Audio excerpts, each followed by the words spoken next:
Okay, you can bring the jury in. Everyone please stand.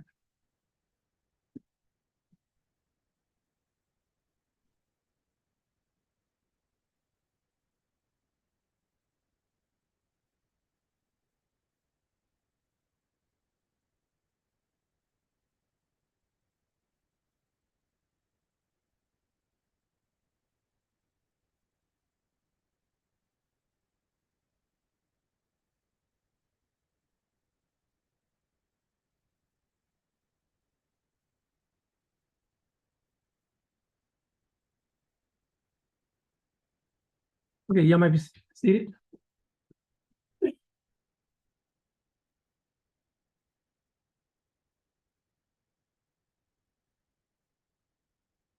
Jefferson County Court at Law number 2 is back in session. The court is in session and calls number M33019. Case to style the state of Texas versus Elgin Jenkins Jr. Let the record reflect that Mr. Jenkins is present in court with his attorney, Attorney Brandon Monk. Let the record also reflect that the state is present with Assistant District Attorney Erica Porter and Attorney Andrew Hubert. Let the record also reflect that the jury is now present and seated in the courtroom. State, are you ready? State's ready. Defense, are you ready? Yes, Your Honor. State, you may proceed. Call your next witness. State call Sergeant Bush. Sergeant Bush. Yes, sir. Okay.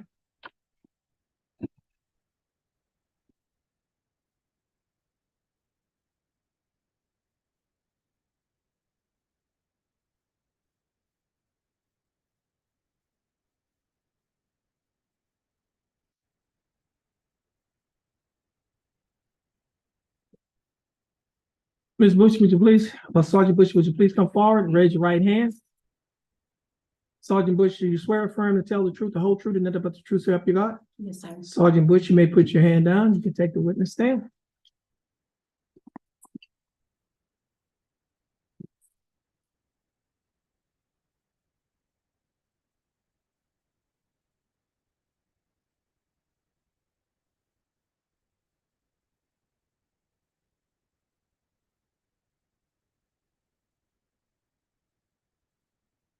Attorney Hubert, you may proceed. Thank you, Judge. Sergeant Bush, can you state your name for the record? And how are you currently employed? What state of police department? In what capacity? Sergeant. And what duties does a sergeant customarily perform? Daily operations, dealing with, my subordinates, making sure they have everything they need before they drive into the streets. Being a sergeant, that means that you're a certified peace officer, correct? Yes, sir. And what kind of training and experience has to go into being a certified peace officer? You have to go to a police academy, to learn the job first. It's like, some academies like 4 months, and the one I went to was 9 months. And as far as being at Port Arthur Police Department, has that been the department that you've been at your entire time as a law enforcement officer? No, sir.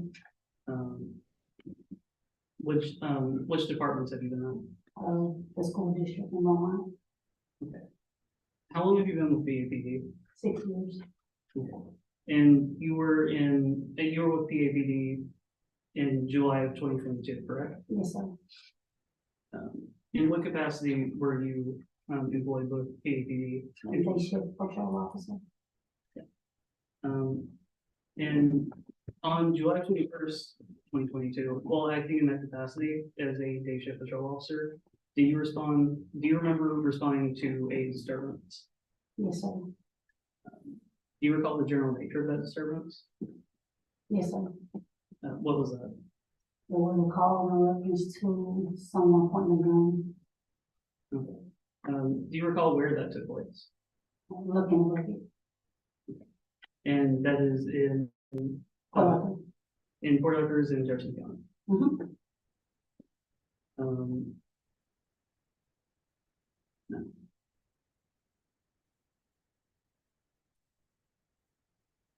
when you arrived on the scene, were you the only officer there, or was there another officer? I think also we saw a lot, like, a couple of minutes after me. So, prior to, Officer Broussard's, arrival, were you able to speak to the defendant in this case? Yes, sir. Okay. Was it at the same location? Yes, sir. Um, so is that defendant that you're referring to in the courtroom today? Yes, sir.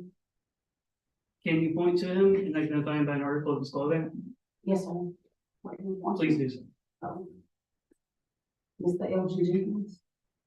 And can you identify him by an article of his clothing? Yes, sir. And please do so. By that I mean just say something that he's wearing. This green jacket, this what? I mean, that's, I'm sorry, y'all. Blazer or whatever. Okay. Will the record reflect the witnesses identified the defendant? The record will so reflect that the witnesses identified the defendant. You may proceed. So when you first spoke to this defendant, was he under arrest or in custody in any way? No, sir. And if he is, I mean, like, at that point, he was free to leave at any time and just not engage with you, correct? No, sir. We was there for a disturbance, so I was pretty much trying to find out what had taken place. Okay, but barring that, he was not, he's not under arrest or in custody. No, sir.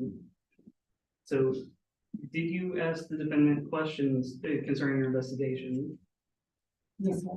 And did the defendant answer those questions? Yes, sir. Okay. And during the course of those questions, did the defendant make admissions regarding the commission of a criminal act? Yes, sir. Now, these were these statements recorded? Yes, on my body cam. Okay. And are you a competent user of that body cam? Yes, sir. Okay. May I approach? Yes, you may. I am showing you what's marked as state exhibit F. Do you recognize this? No, sir. Okay.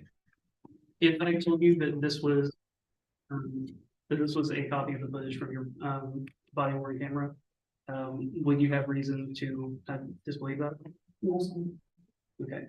And have you had an opportunity to review your body worn camera footage? Yes, sir. And the footage that you reviewed has, other than agreed alterations between the state and the defense, have there been any alterations? No, sir. Please do that for review by the defense. No objection. As states exhibit F. State offers, Okay. states do that. Okay. No objection. States exhibit F will be admitted.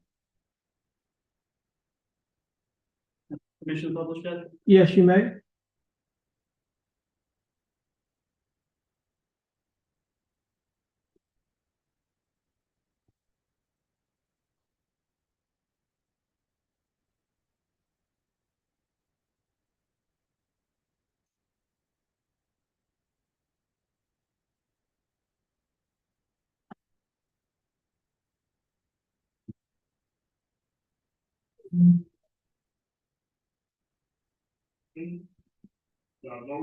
Okay, tell from the beginning what happened. Did somebody get on top? How you on top of the fire? No, Now, when looking at the footage from this body camera, it appears to be obscured in some way. Do you have any guess as to what might be obscuring the camera in this view? It probably wasn't properly seated inside the, my body cam holder. Oh.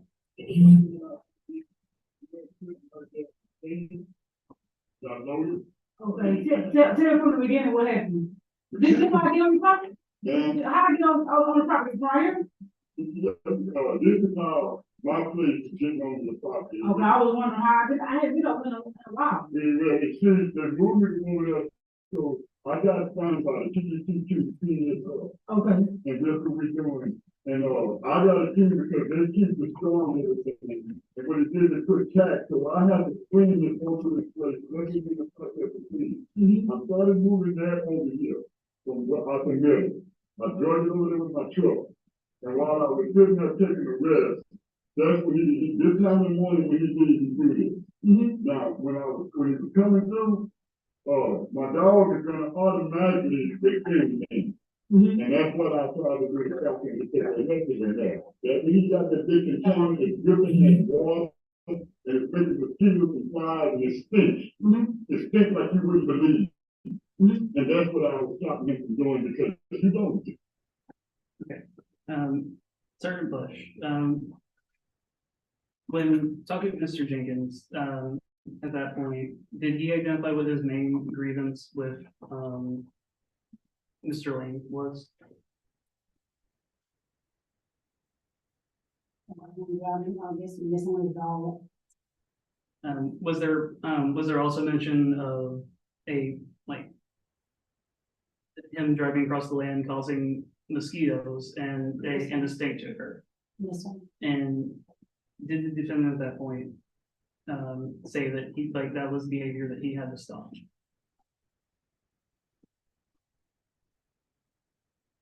I don't follow him. For the team report.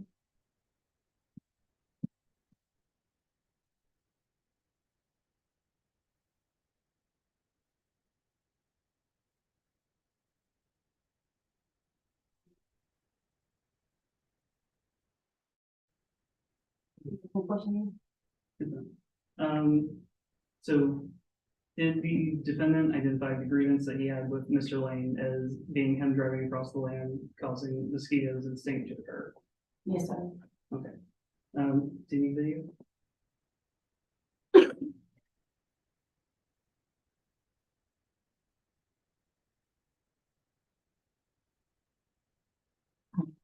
I did, I actually just stopped. I started moving that over here from what I can get. I drove it over there with my truck. And while I was sitting there taking a rest, that's when this time in the morning when he did it. Now, when he was coming through, my dog is gonna automatically stick in me.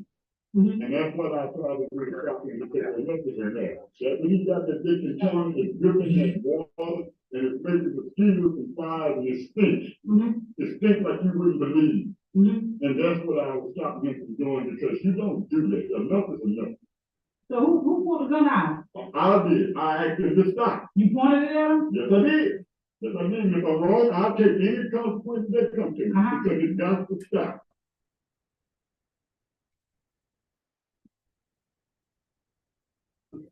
So at that point during your conversation with the defendant, Elliot Jenkins, did the defendant make an admission of criminal conduct? Yes, sir. And what was that admission? They pointed him to make him stop. And so following that statement, he also made the statement of, if I'm wrong, I'll take all the consequences. Yes, sir.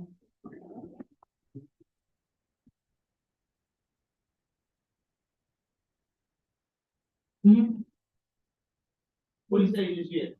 What I walked up on? What I did, I'm pulling out these things, I'm sitting over there with me and my dog, he got in that big white truck, okay? Okay, he see me out here cleaning this thing, okay? Then he come across it and I'm telling him to stop, okay? And the only way I got him to stop was to have it, I took the thing, I flipped the thing back in, it's not loaded. Doesn't matter. I understand, I was saying, Well, I'm tired. me too. So do me a favor. Anybody. This is state tax property. It's No, not- it's not, that's right.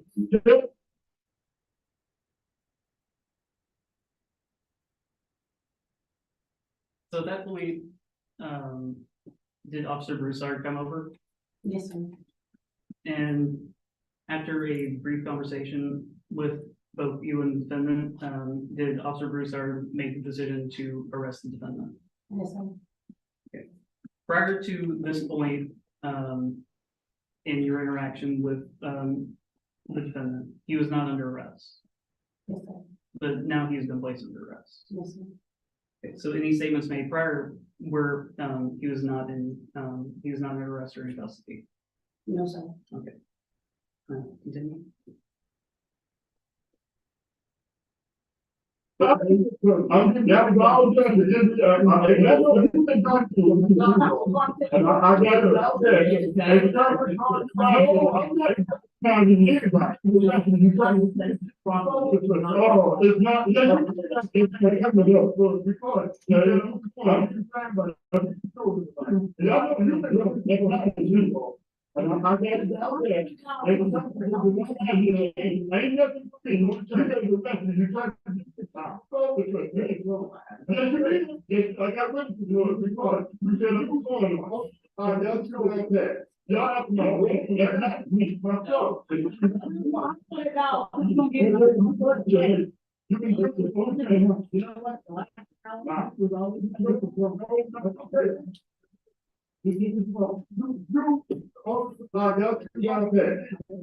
No, what was it? I got this. You don't get you person this way. You can do it. You know what? No, nothing to matter. When you reported down the 1 hour, then they get to the it's the same.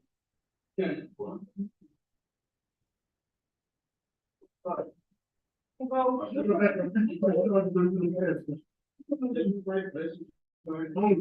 you reported down the 1 hour and stuff like that, then they just people got this down there.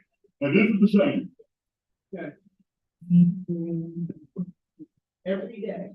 Oh, I haven't been over here for so long. And you know, already, I haven't been over here so long. It's gonna go like this every day. I look there to drive, but if you open it all that.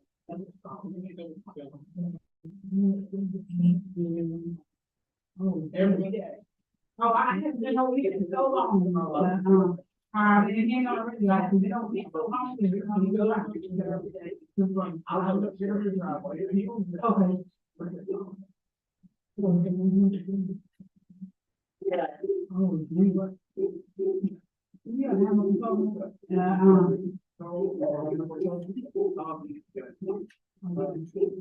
I'll go next door.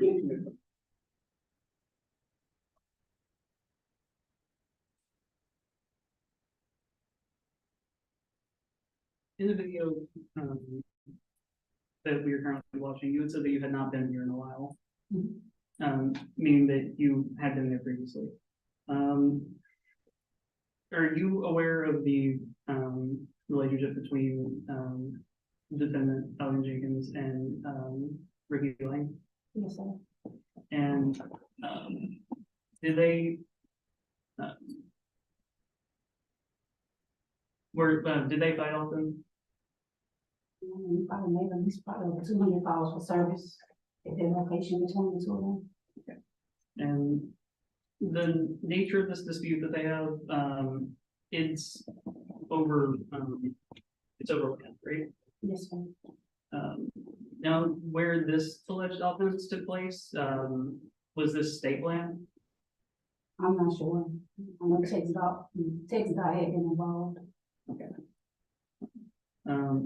Now, there's also a dog on the scene. Mhm. Do you remember where this dog was? It was like tied to a tree, close to his truck. Okay. And how far away from y'all was that tree and the dog? Well, I was standing there with Mr. Jenkins, I say about maybe 200 feet, maybe. And was Mr. Jenkins' defendant's vehicle also near the tree and the dog? It was like to the road, like have one portion on the grass. I can't remember. But you made the decision to call animal control out. Yes, sir. And that was in response to the dog to find someone to, essentially remove it from the area. Yes, sir. I called him out because, I asked him where the gun was and he told me where it was at. So during the course of your investigation, you learned the existence of a firearm. Yes, sir. And you believe, based on what you learned, that that firearm was located in the defendant's truck. Yes, sir. Okay. So you made the decision to seize the firearm. Yes, sir. And why was that decision made? Because it was used, it was gonna be part of evidence, so the call was on. In addition to that purpose, was there also a public safety concern of leaving a firearm unattended in the vehicle? Yes, sir. And what might that concern be? We get a lot of, all of our guns and had been left in there, somebody came on the property while he was going to jail. Then we will be dealing with, theft of firearm. And that firearm could, is it possible that the firearm stolen in such a way would be used in the subsequent crime? Yes, sir. Now, some time passes, as you're waiting for animal control to, get to the property, but eventually they do so and are able to, remove the dog from the area. Sorry, let me rephrase. Did animal control eventually show up on the property? Yes, sir. And they were able to remove the dog safely, right? Yes, sir. And once they did so, did you go and inspect the truck to see if you could find the gun? Yes, sir. Okay.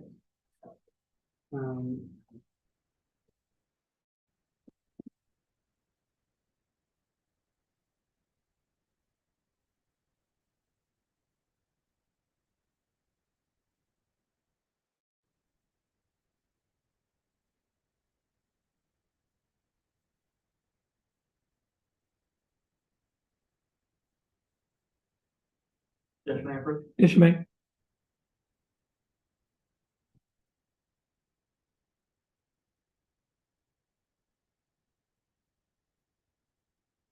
I'm showing you what has been marked as State's Exhibit B.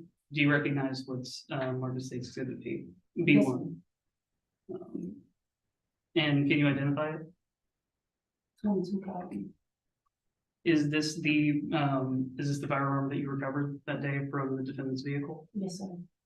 How can you tell? Because I remember it had the string or tape wrapped around it. And there's also a if you'll take notice of the box that that is marked as that is holding State's Exhibit B. You'll notice that there is a number at the top.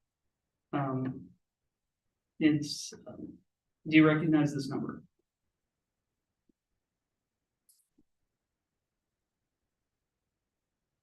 That's the first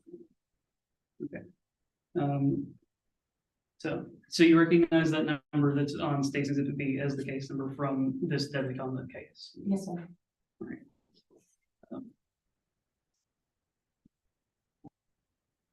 Yes, sir. And we'd already covered that this was the gun that you'd recovered at that time from the defendant's truck. Yes, sir. Okay.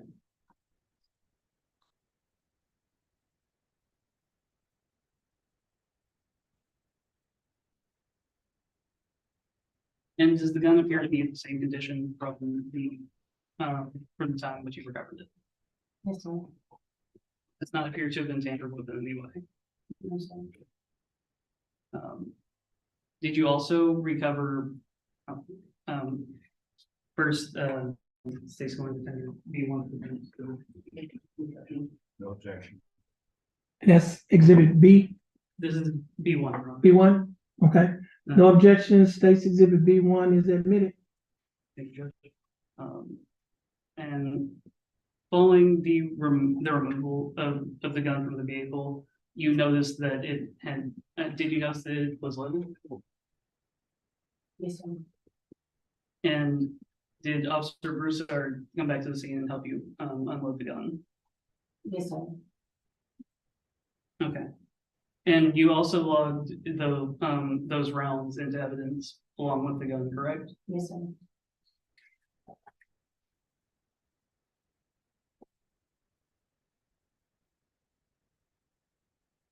I'm going to show you what's been marked as State's Exhibit B2. Do you recognize what's marked as State's Exhibit B2? Yes, sir. Do you recognize, are these the rounds that were unloaded from what's marked as State's Exhibit B? Yes, sir. And how do you know this? They have like a letter A on the bottom.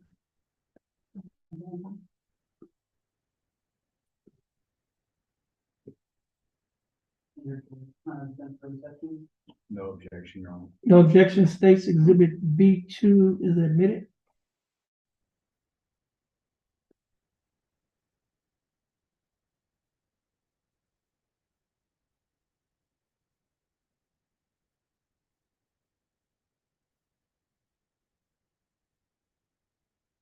So at this point, now that you've recovered the gun and the ammunition, did you complete your investigation?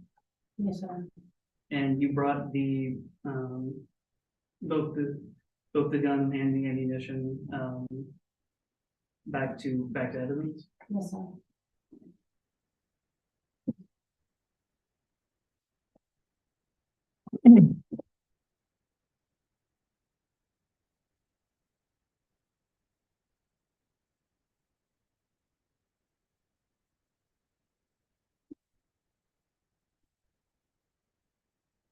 Just to be clear, you logged the what's marked as State's Exhibit B and State's Exhibit B2 B2 into evidence, correct? Yes, sir.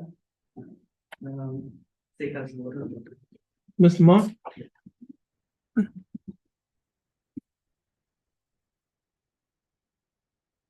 Good afternoon, sir. Thank you for being here. I've looked at your report. I want to start. You have a copy of it there with you. Yes, sir. Feel free to look at it as I ask you some questions. I'm going to work off of that a little bit. Okay. The report that I have, the first sentence reads, while en route, dispatch further advised Lane was being uncooperative and refused to answer any additional questions. Is that what your report said as well? Yes, sir. So as you were dispatched to this scene, you actually received information from dispatch about what was going on. Yes, sir. Is that normal? Yes, sir. They keep us updated. It also states in your report that Mr. Jenkins had called Yes, sir. and, you got some information about where he was located as well, didn't you? Yes, sir. And the information that you got about where Mr. Jenkins was located, do you remember where he was? Or can you look at your report and tell us?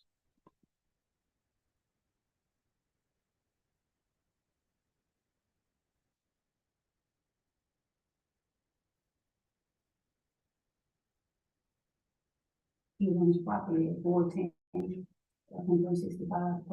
And in the second paragraph of your report, that's exactly what you detail, is that when you spoke to Mr. Jenkins, he was located on his property at 410 Highway 365, correct? Yes, sir. And when you first arrived on the property, you recently looked at the footage of the scene, is that true? On my right camera, can't see it. But it's- Okay. it's blurry. Do you remember when you went out there that there's this tree that's back over towards, not all the way on 344 Highway 365, but still on 410 Highway 365, there's a tree. Yes, sir. You remember that tree? Yes, And you would remember when you come out there, you would see Mr. Jenkins from time to time, he'd work under that area. yes, sir. And so it was common when you'd go out there, you'd see him there. And when he was there in that area of that tree, he was not on state property, was No, sir. he? He was on his own property. And whenever you went over and you saw this day where his truck was located, that was also on his property, wasn't Yes, sir. it? And his dog was on his property, Yes, sir. and the gun that you retrieved was on his property. Yes, sir.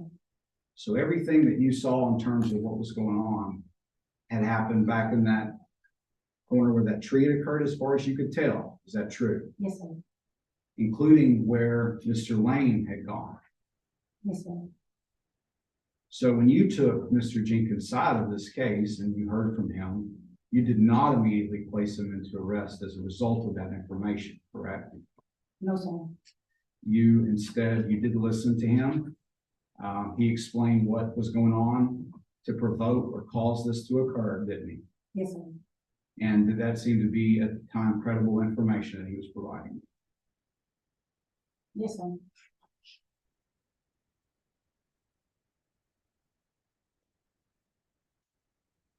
Now, while he's there with you and before Officer Broussard arrives, Mr. Jenkins, it's my understanding, admits to you that he pulled the gun.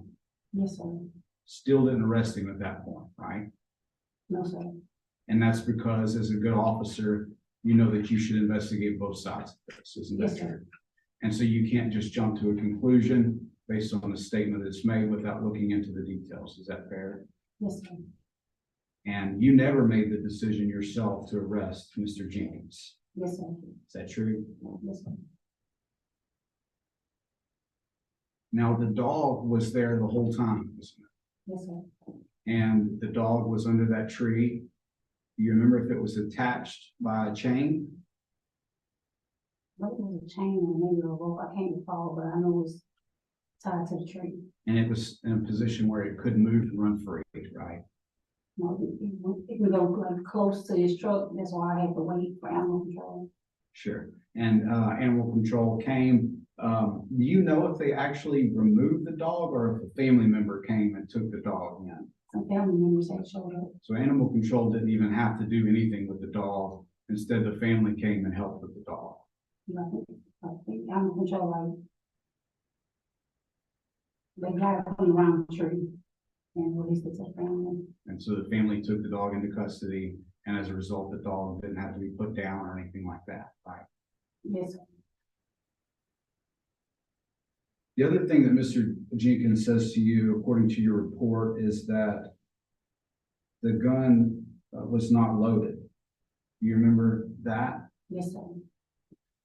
So that statement there is a little inconsistent with this gun that is retrieved, correct? Yes, sir. Is it possible that there was another gun out there? No, sir. Not that I'm aware of. Sure, not that you're aware of, but ultimately for you to have determined that there was not a gun out there, you would have had to basically sweep the entire property and maybe Yes, sir. beyond that, fair? Mhm. And you did not do that. Not that I'm criticizing you, but you did not look around for another gun. Is that fair? Yes, sir. So it's possible that there could have been another gun that just was not recovered. Did you say so? Well, Mr. Jenkins will talk about that. He'll give his side of it, but to you, he tells you it's an unloaded gun. Yes, sir. And to you, he mentions on the body cam, and it's really the first few words out of his mouth, but he's talking about how he's cleaning that gun. Do you remember that? No, sir. Okay. It's at the very beginning of the audio, the very first few words that are spoken on that. He says he's cleaning the gun and it's not loaded. Do you recall that? I remember him saying it's not loaded. I don't remember the cleaning part. Now, Mr. Jenkins does not say that he is guilty. True? Yes, sir. He instead says, if there are consequences that are determined by this jury, then he is a man and he will face the consequences of that. That's what he said, right? Yes, sir. But he did not admit that he had done anything wrong, but he was accurately describing what was going on. Yes, sir. Now, Mr. Lane, on the other hand, was uncooperative. Yes, sir. Mr. Lane did not answer follow-up questions. I don't believe I spoke to him. In your first sentence of your report, you got information from dispatch that says Lane was being uncooperative and refused to answer any additional questions. Yes, that was with dispatch, not with me. You never caught the plane at all, No, but he definitely was not cooperative and refused to answer questions with dispatch. yes, sir. Mr. Jenkins never seemed like he was trying to hide anything, did he? No, sir. He admitted exactly what happened. Yes, sir. He just had a part of that story that talked about there was a truck involved, right? Yes, sir. And you have not heard the testimony in this case, but if the testimony was to show that there was a truck and the engine was revved and it was facing Mr. Jenkins and it was being driven towards Mr. Jenkins as it made a turn, could that truck be considered a weapon in terms of deadly conduct? Yes, sir. And under those circumstances I've just described, Mr. Jenkins would have the right to defend himself with Yes, sir. past witness.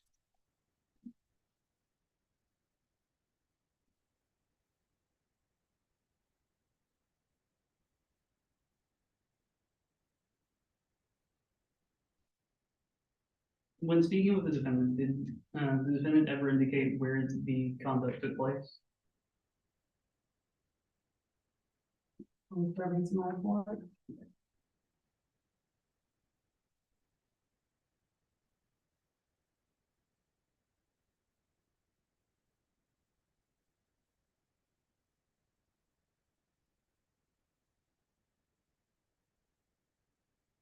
According to my report that, Mr. Lane, Ricky Lane came on his property, stirring up the mosquitoes.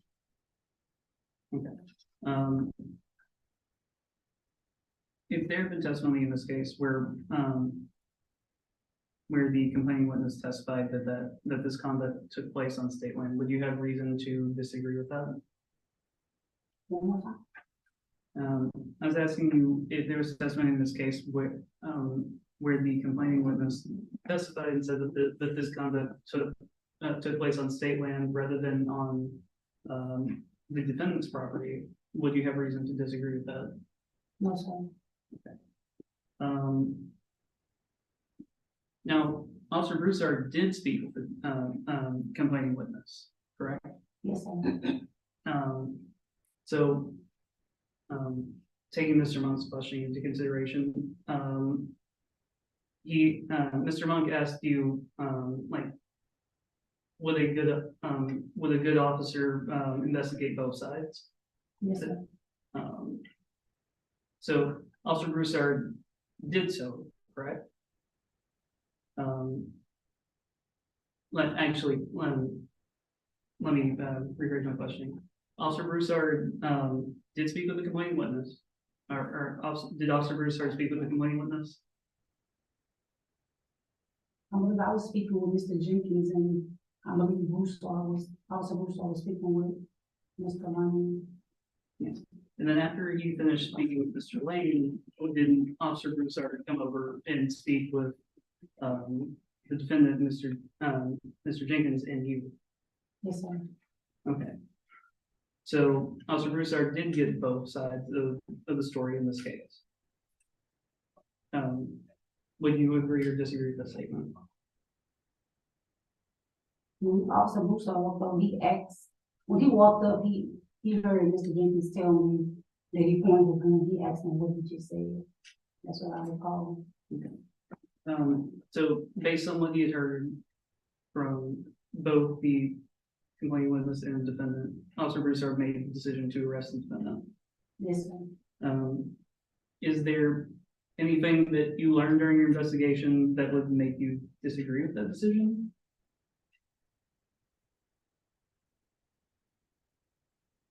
If I had a chance to talk with Mr. Lane, I don't know, because I only got to speak to one party.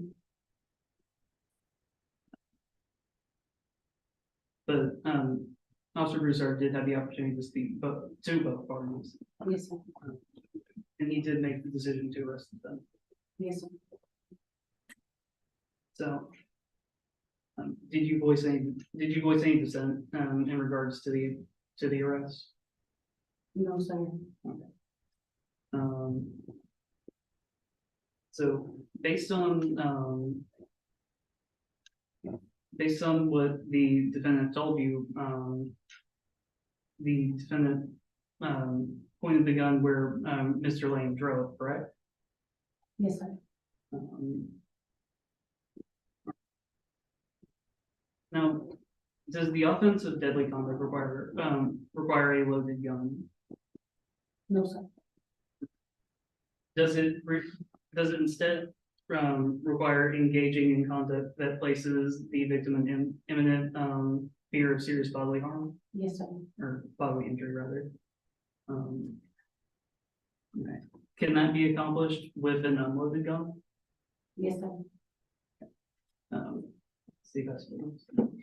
Not further. May this witness be excused? State, So just to recall. defense, Yes, no problem. okay.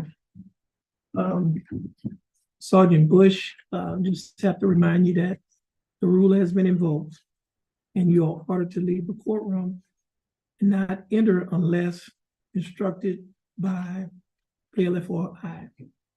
You are not to discuss this case or your testimony with anyone other than the lawyers in the case. You're not to read any reports or any comments or testimony or any evidence in this case. Now, if you violate the rule, you're subject to being held in contempt of court. And what that simply means is that you could be placed in jail for up to 180 days and fined up to $500. Okay, you're excused. And if any one of the lawyers will need you, they know how to contact you. And you have a blessed day.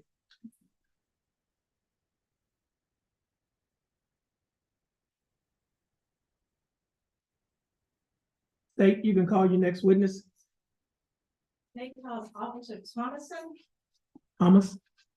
Thomason.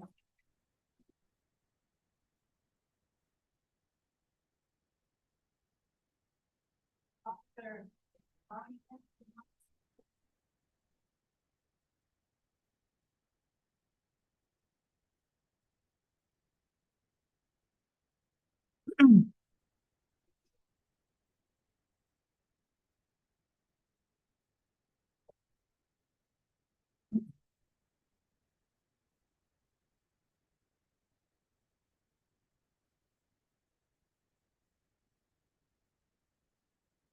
Officer Thomason, Yes, sir.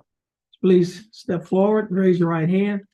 Officer Thompson, do you swear or affirm to tell the truth, the whole truth, and nothing but the truth so help you God? I swear. Okay. Just, Officer Thompson, you can have a seat. And you could adjust the mic.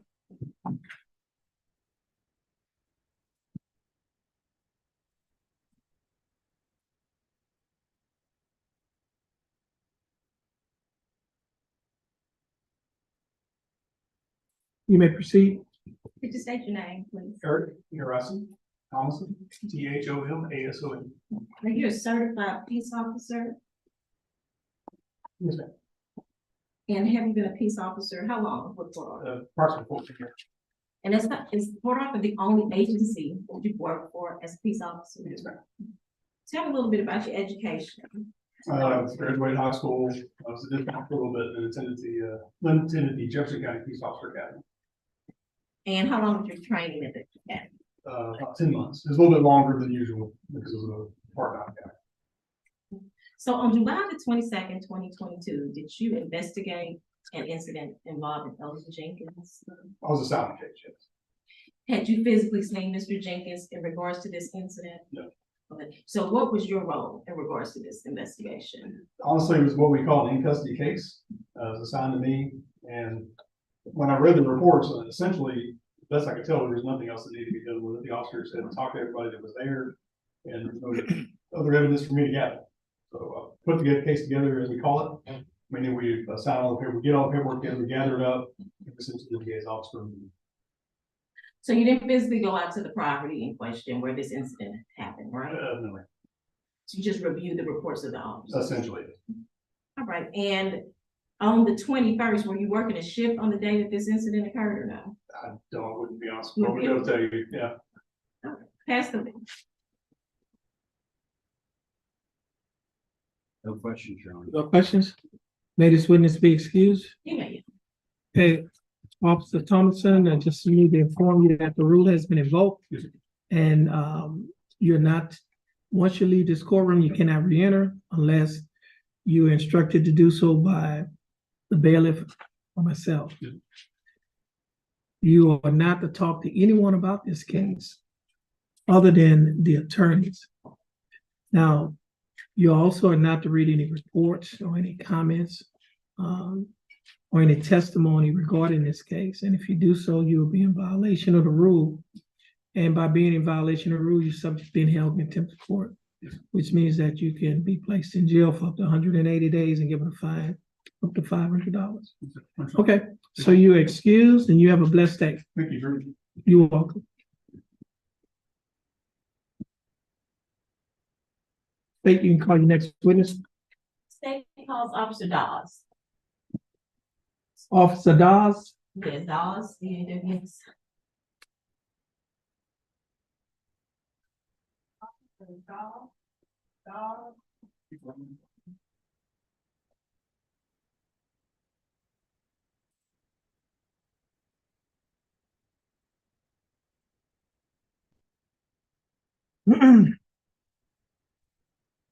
Officer Dawes, you can step forward.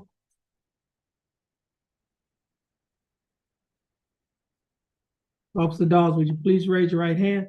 Officer Dawes, do you swear or affirm to tell the truth, the whole truth, and nothing but the truth to help you God? Yes. Officer Dawes, you may put your hand down.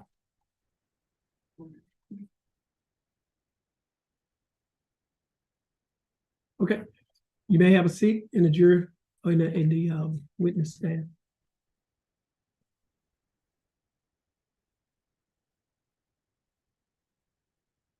We're gonna change the mic cover.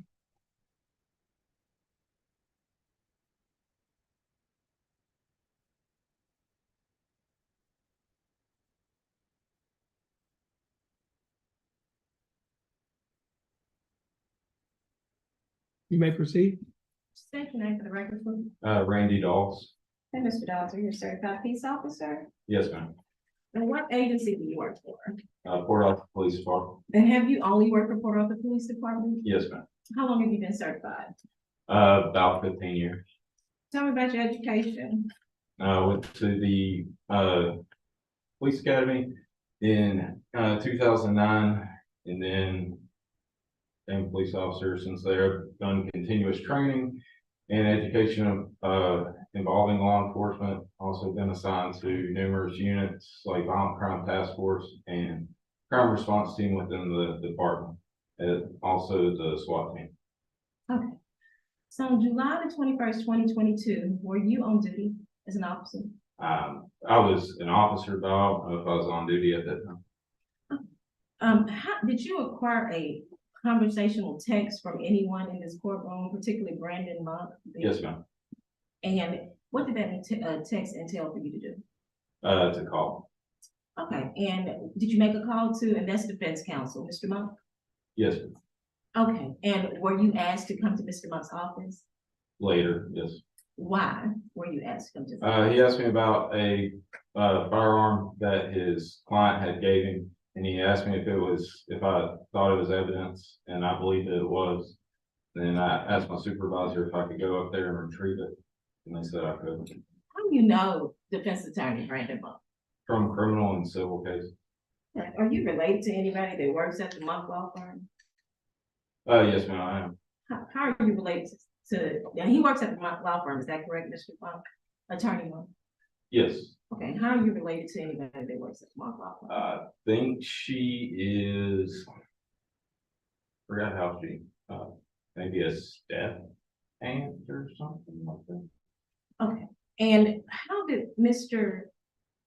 Brandon Monk, attorney counselor Brandon Monk, obtain your number to text you? I'm not sure. Have y'all conversated a lot in the past? Yes, You would consider yourself friends on a friendly basis, not necessarily. but you have talked to him in the past? Yes, ma'am. Okay, so when did he reach out to you? When did you first receive the text message? I do not know. I have to look at my report. I think it was a Okay, would that be last Wednesday or a couple of Wednesdays ago? A couple Wednesdays ago. Okay, but this occurred occurred in 2022, this event, right? Involving Elton Jenkins. I believe, So the call came or the text came over a year later. yes, All right, so you go to Mr. Monk's office. And Mr. Monk, he didn't call dispatch, he reached out to you personally, right? yes, ma'am. All right, so you go to his office and did you retrieve a gun? Yes, ma'am. Okay, and where was the gun located?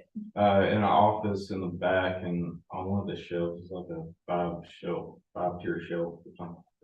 Okay, and did you examine the gun while you were inside of the office? Yes, Did you look to see if it was loaded? yes. Did you question this Monk and ask him why did he strangely text you instead of calling dispatch? No, You didn't. Why did you not question that? because he wanted to hand me evidence and I'm not gonna ask questions on that. But that's not customary though, right? That's not how you customarily acquire evidence. What I'm asking. It just depends on the circumstance. You've acquired evidence like this in the past from a Yes. personal text message from a defense attorney? Those were phone calls, they weren't messages. Okay, you've acquired evidence from a defense attorney in the past telling you to come pick up a gun. Yes, after a supervisor's been approved by. And did you log in this gun after you left Mr. Dawes? Mr. Monk's office? Yes, ma'am. And how did you, tell me about that? Did you go straight to your precinct? How did you, I went straight to the station to log it in. As I logged it in, there's a high priority call that came out in my beat. I went to respond to that. I put the firearm in my car, and then after that call was completed, I returned back to the station and completed other paperwork such as a lapsed middle form and a Nivens form later. In reference to that firearm, and it was placed in a locker. okay. Now, you said that you had a call, so you had to take the firearm with you after you started logging it in. So you had to leave with the firearm again before you brought it back and logged it. Yes, Now, were you aware when Mr. Monk reached out to you, asking you to come get this firearm, that we were already in trial? no, Would that have made your decision a little bit different in regards to picking it up? yes. Pass the witness. Mr. Monk? What's your honor? Yes.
Okay, ladies and gentlemen, at this time, we're gonna take a break. And you can follow the bailiff into the hallway. Everyone, please stand.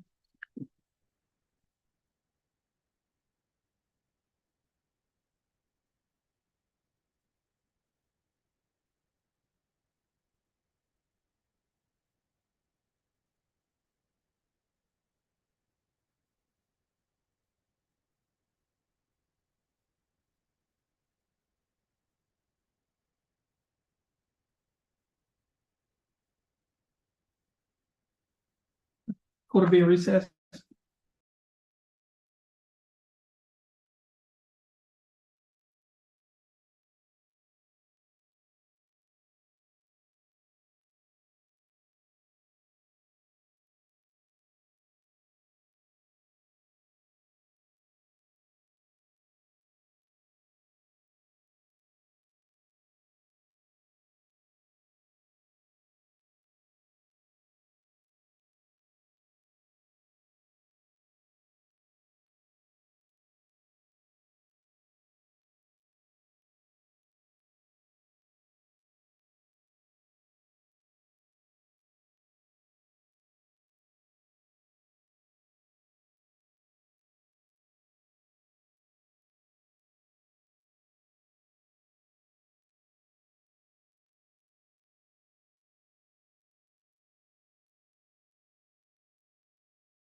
Yeah, everyone, please stand. The jury is coming in.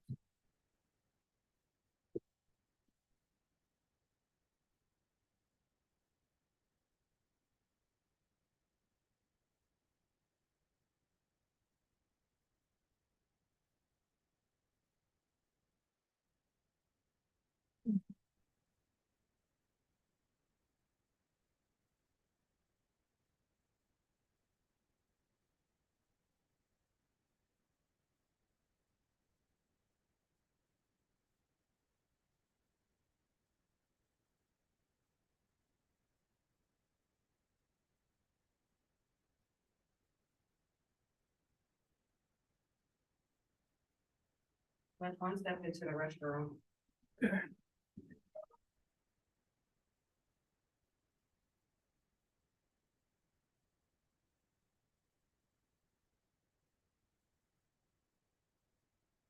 You may be seated.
You may be seated.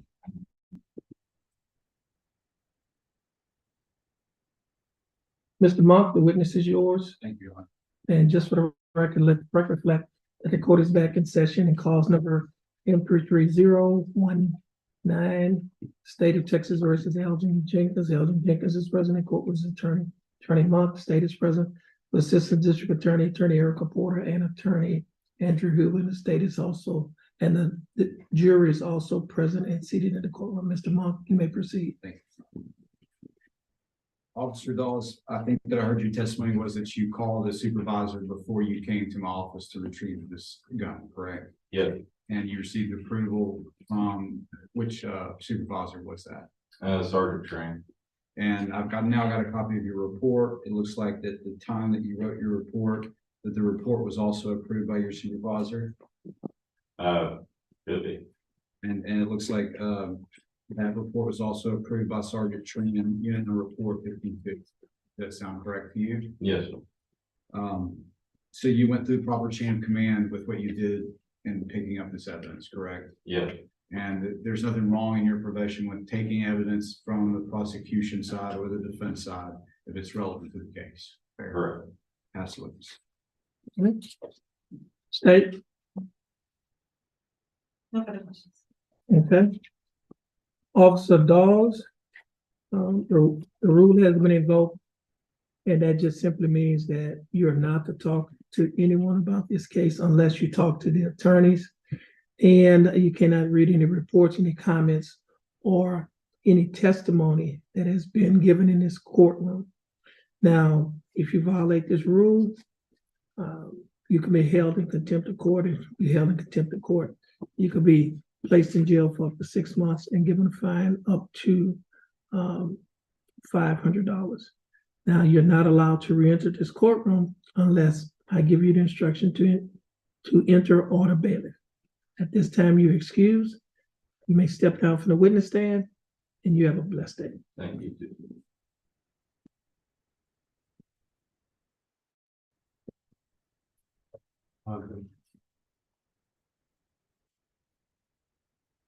So you can call your next witness.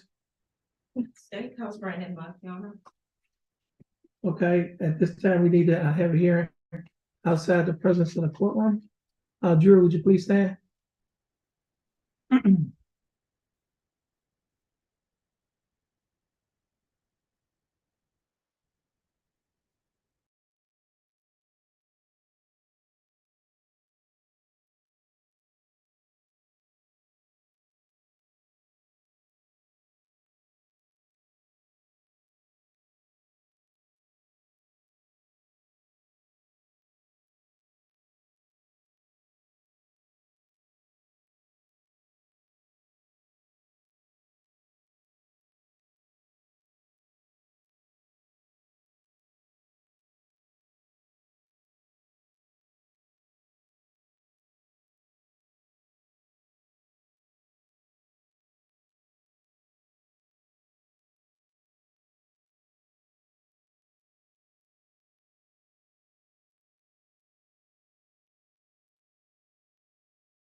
Madam Bailiff, you can call the jury in.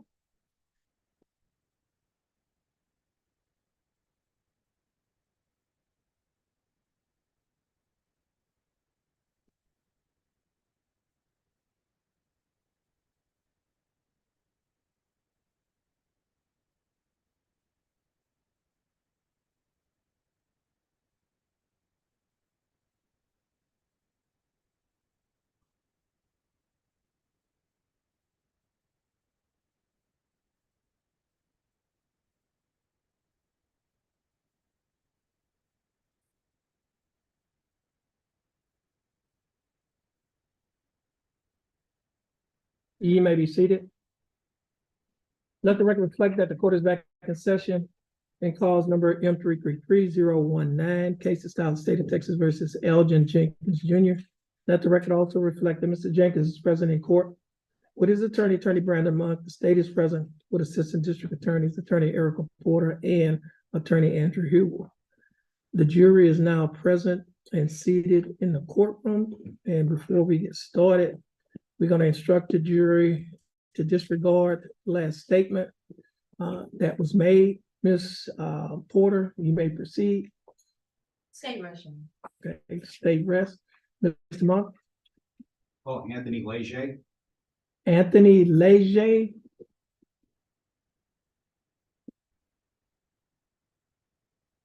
Anthony Leger.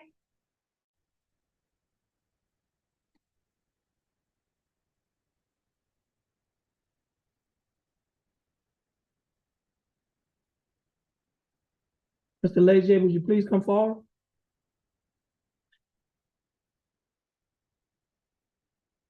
Mr. Leger, would you please raise your right hand? Mr. Leger, do you swear or affirm to tell the truth, the whole truth, and nothing but the truth to help you God? I do. Mr. Leger, you may put your hand down. Mr. Leger, you may have a seat in the witness stand. The bailiff is changing the mic cover, and when she finishes, you can adjust the mic.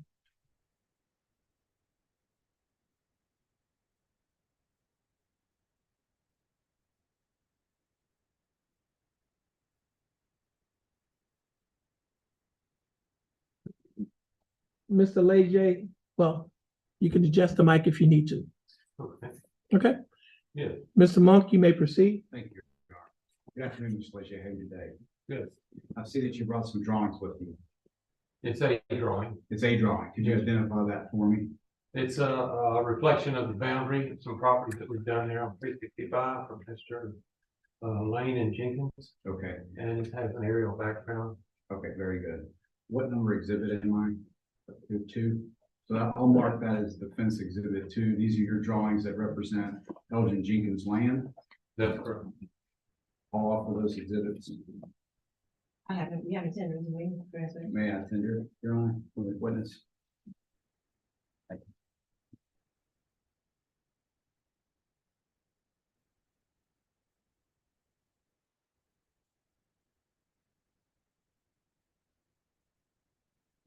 My only, objection would be predicate, proper predicate, so if you can lay the proper predicate.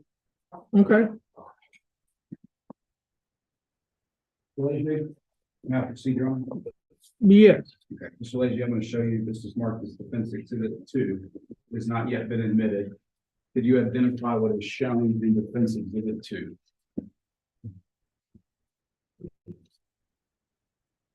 Yeah, this represents 2 tracks, track 9A and 9B, which is properties that we've platted, or at this location. And are you personally familiar with this location? Yes, sir. And your firm is South Tech Surveying? South Texas, yes, sir. And could you give the jury a brief description of your credentials and experience as a surveyor? Yes, I have over 40 years of land surveying. Co-owner of South Tex, which is a surveying and engineering company that I manage on a daily basis. And did you apply the surveying techniques and experience that you have with respect to the drawings that you have as defense exhibit 2? That's correct. And those drawings are accurate and have distance measurements on them. Is that true? That's true. And it looks like to me that you have on defense exhibit 2, basically underlaid the actual, improvements that are on the ground with your survey. Is that fair? No, that's correct. From a representation of aerial image from 2021, it's geo reference. Okay. I'll offer defense exhibit 2. No objections. Defense exhibit number 2 is admitted. So, you did a replat for this, didn't you? No, that's correct. And Mr. Jones owns some land out there that's shown on this replat. Yes, sir. And his address is 410 Highway 365, correct? I'm not sure about that. This does not represent addresses. Very good. You work off of deeds and granting instruments that are more exact than those addresses. It's a representation of ownership. Yes, sir. And on that drawing, are there granting instruments or deeds that are referenced there? The deed reference to these properties, which represents this tract 9A and 9D, does have deed references on it, but it does have some references on the adjoining tract. Now, you are also familiar with the history of the property out there in terms of the TxDOT expansion to expand Highway 365. Is that correct? That's correct. Tell me what you know about that project at its current state, if anything. Current state, I'm not sure. Okay. At some point, that project was abandoned as a result of they couldn't go through a pipeline or something along those lines. That's my understanding. And the project, although they took the land, it's basically left everybody in an uncertain state out there with respect to that easement. Fair? Fair enough. So, your replat was actually to divide a lot that Ricky Lane and Elgin Jenkins had agreed to split. Is that true? That's correct. And that's also depicted on Defense Exhibit 2? That's correct. Now, in terms of the improvements on Mr. Jenkins' property, do you really have anything identified on Mr. Jenkins' property by way of improvements? Well, from that 2021 aerial image, it reflects some miscellaneous items in there. To the extent of what they actually are, I'm not sure. May I approach, Your Honor? Yes, ma'am.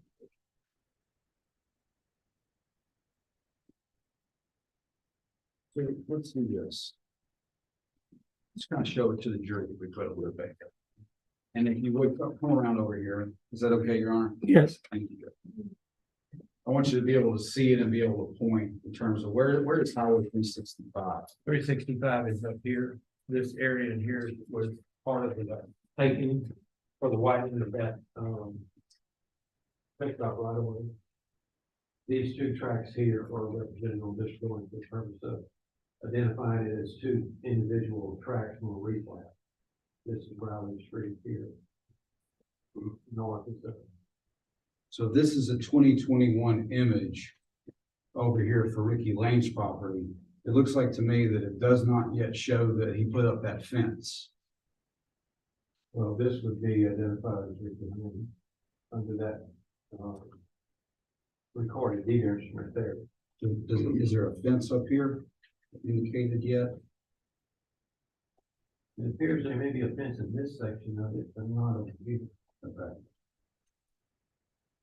And how about as it butts up against Mr. Jenkins' property? At this time, whenever you're just dividing this tract, that fence has not yet been put up. Fair? It doesn't appear to be. This track 9A is owned by Mr. Lane. This track here is owned by Mr. Lane. Now, you drive past Highway 365 and past Luck and Bucket a fair amount, right? But not that often. Have you seen the fence that Ricky Lane put up that's No, sir. between the two properties? I have not. Okay, I'll represent to you that there's a fence that went up right between the two properties. Okay. And it marks the boundary line for Luck in the Bucket. You understand that? Yes, sir. So to the extent that anything is gonna happen inside that fenced area, well, obviously that's gonna be on the Ricky Lane property. You understand that? If the fence was put on that ownership line. Right. Then I would agree with it. Okay. And to the extent anything's gonna happen on the other side of that, well, that's Elgin Jenkins' land that he owns. Fair? That's correct. Yes, sir. Now, the Texas Department of Transportation has granted Mr. Jenkins a driveway permit that goes and allows him access from Highway 365. Did you know Yeah, that? I have to ask for him to at least move where I can see what he's doing. I can't see anything. Go back. Okay. Yeah, I'll return.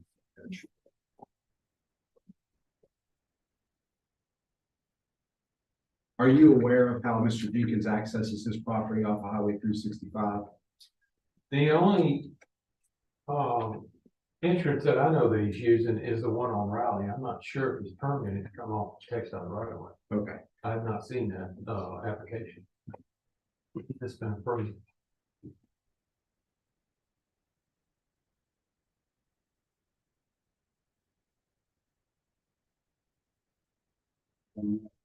Yes, your man. Let me show you what we've got here from the Texas Department of Transportation. Can you identify that document? It's a permit for, access driveway. And is that the standard TxDOT permit that you typically deal with in your business? That's correct. And does it appear from that documentation that Mr. Jenkins has been given a driveway permit from TxDOT?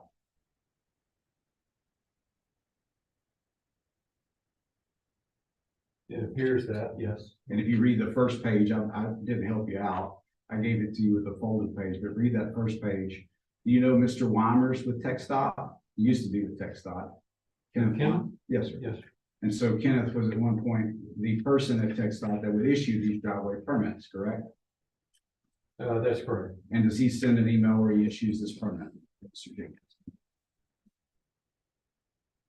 Well, it's signed, the authority of state. All for Defense Exhibit 3, Your Honor. It has not been.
There no objections? No objections, that defense exhibit number 3 is admitted. Thank you.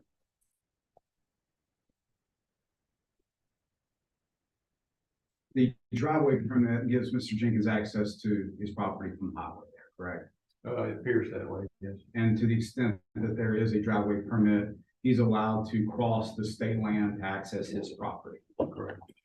And on the other hand, to the extent that, let's say, Ricky Lane was driving his vehicle across the state easement over in front of Mr. Jenkins' land. If first of all, clearly, you would agree that would not be on Ricky Lane's property, correct? For him to utilize the permitted. Not in this case I'm talking about. Let's say in this hypothetical that Ricky Lane leaves out of his driveway and he goes and he drives onto the state easement towards Elgin Jenkins' property. On the state easement, but without getting to the highway. It appears that he's not encroaching on that sort of Jenkins property, according to this image. If, may I approach, Your Honor? Yes. If Ricky Lane leaves out here, this is his, at one point was his drive, may not be now. But leaves out here and then goes towards Elgin Jenkins' property this way, across the state easement, without going to the highway first, and crosses the state easement in front of Elgin Jenkins' property. Ricky Lane does that. You understand my question? Well, if the question is, does he get on Mr. Jenkins' property? If he's in this area, he does not. If he stays on the easement, he does not. But my question is, if he leaves out of his driveway and he heads up here and he starts headed down the easement Well, this that's- way, That's state right away. that would not be Ricky Lane's land. Correct. If on the other hand, he goes over and he's right at this corner right here, then he is on Elgin Jenkins' land, correct? Well, he would be if he's in that area, that's right. And all of this Try track. to take that back, because Mr. Lane owns this 9A, Jenkins owns 9B. So if Mr. Lane gets over onto 9B, That would be correct. that would be Mr. Jenkins' land, correct? That's correct.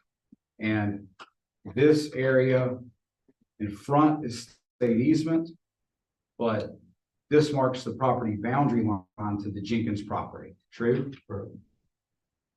And Mr. Jenkins, And I have to ask again, Your Honor, I objection, I can't see what he's pointing to. If he wanted to put it up on the screen, I think it'd be better, but I just can't see what Okay, he's talking, what he's pointing to. you need to, position yourself so that the prosecutor can would see. you like me to come back this direction? If the prosecutor will be able to Off the see. map. I don't know what you're talking, you're just pointing, but nobody, I don't even think the jury can see. You're just pointing to a map and nobody can see. I'm happy to do that differently. Would you like to come stand around to me? So I just would like for you to hold it where I can see. Okay. That's- Mr. Leger, could you come over here? Let's do it this way.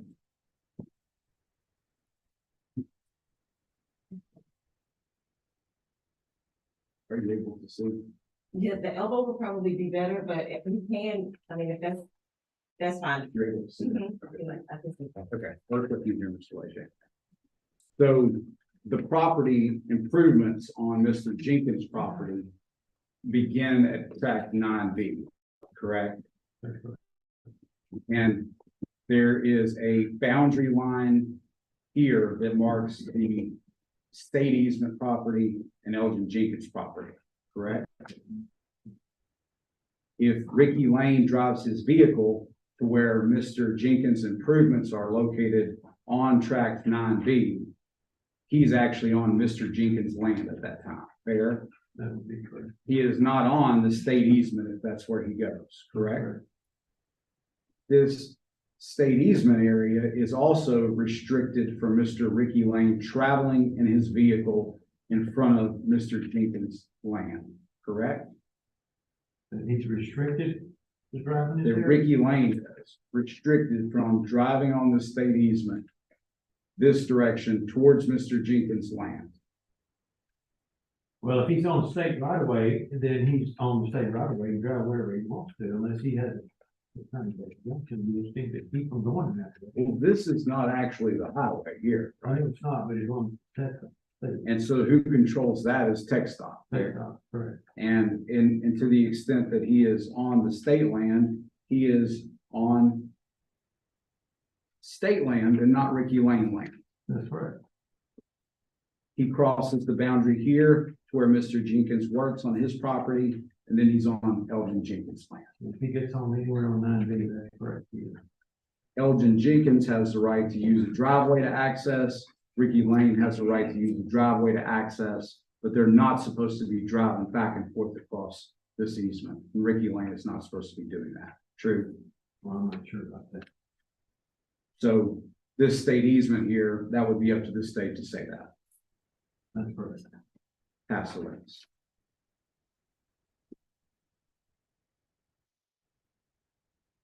You may take your seat.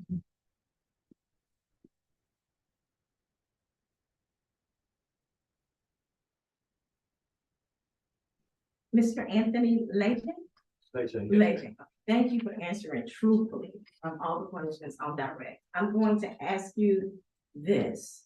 On July the 21st, 2022, were you at Luck in a Bucket or near that business around 9:35 a.m.? What was the month? July the 21st, 2022, around 9:35 a.m. I can't recall though. Okay, so you don't recall being near Elgin Jenkins' property or Ricky Lang's property that morning? That's correct. All right, so you don't know where this act occurred, that you're here for testifying. I'm not sure what happened. Okay, so you know nothing about it. No, that's All right, but you will say, you can agree that if an individual is on state property, he has a right to travel on state property. sure. Okay, whether that's Ricky Lane or whether that's Elgin Jenkins, right? Correct. So if Ricky Lane was traveling on state property, you didn't see anything wrong with him traveling with his boat and his truck on state property. Passed away. Okay. May this witness be excused? Okay, Mr. Leger, the rule has been invoked, and what that basically means is that you're not allowed to re-enter the courtroom unless otherwise instructed by the court or by the bailiff. You are not allowed to talk to anyone about this case unless they are the attorneys, and you cannot read any reports, any comments, or any testimony that has been given in this court. Now, if you violate this rule, then you can be held in contempt of court, and what that means is you can be placed in the Jefferson County Jail for up to 60 days and given a fine up to $500. Do you understand? Yes. Okay. Now you're excused. You may step down from the witness stand, and you have a blessed day. Thank you. You're welcome.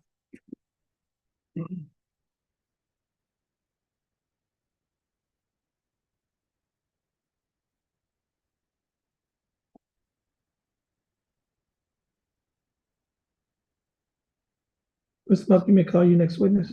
Call Elgin Jenkins. Mr. Jenkins, would you please come forward?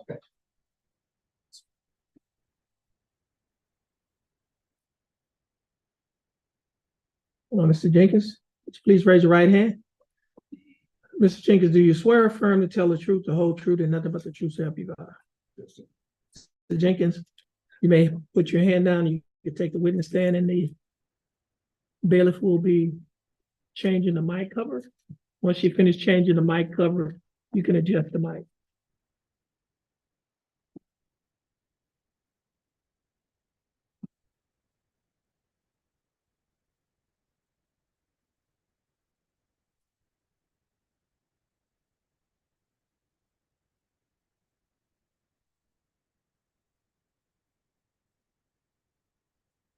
Mr. Monk?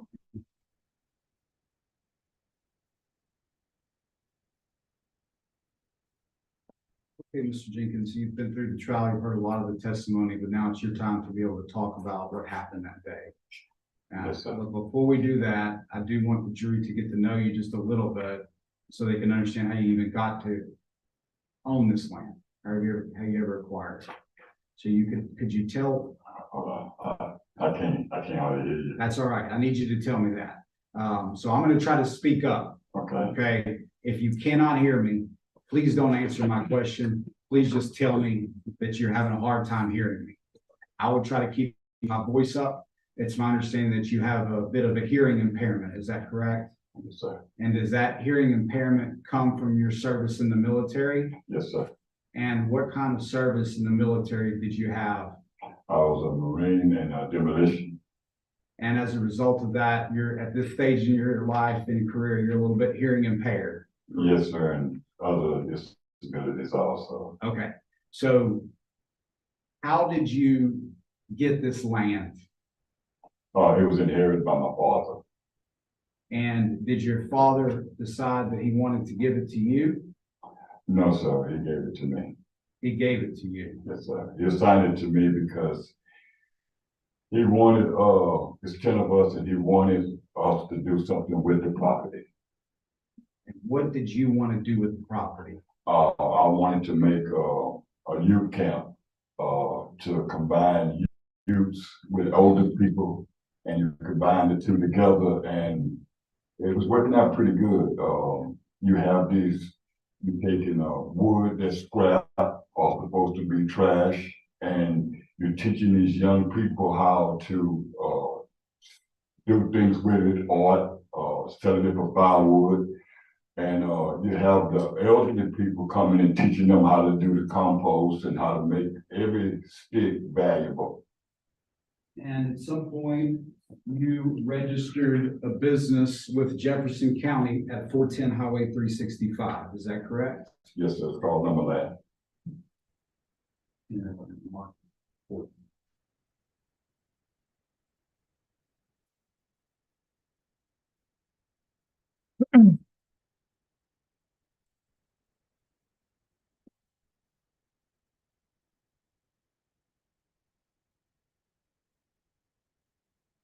Put the proper predicate. Objection to the predicate. May I approach? Yes, I'm going to show you what I've marked as Defense Exhibit 4. It's not been admitted yet. Can you identify that document? Yes, sir. And what is that document? So Can you tell the jury what that is? it's, where I went and got it, registered with, like I'm supposed to get it registered, got it filed. My name. And you filed that at the Jefferson County Clerk's office, correct? Yes, sir, on the first floor. All for Defense Exhibit 4. Could you just tell me what the document is called? I'm not sure what it's called. Document is called an assumed name record. I don't. no objections. That's, defense exhibit number 3, exhibit number 4 Yes, Your is Honor. admitted.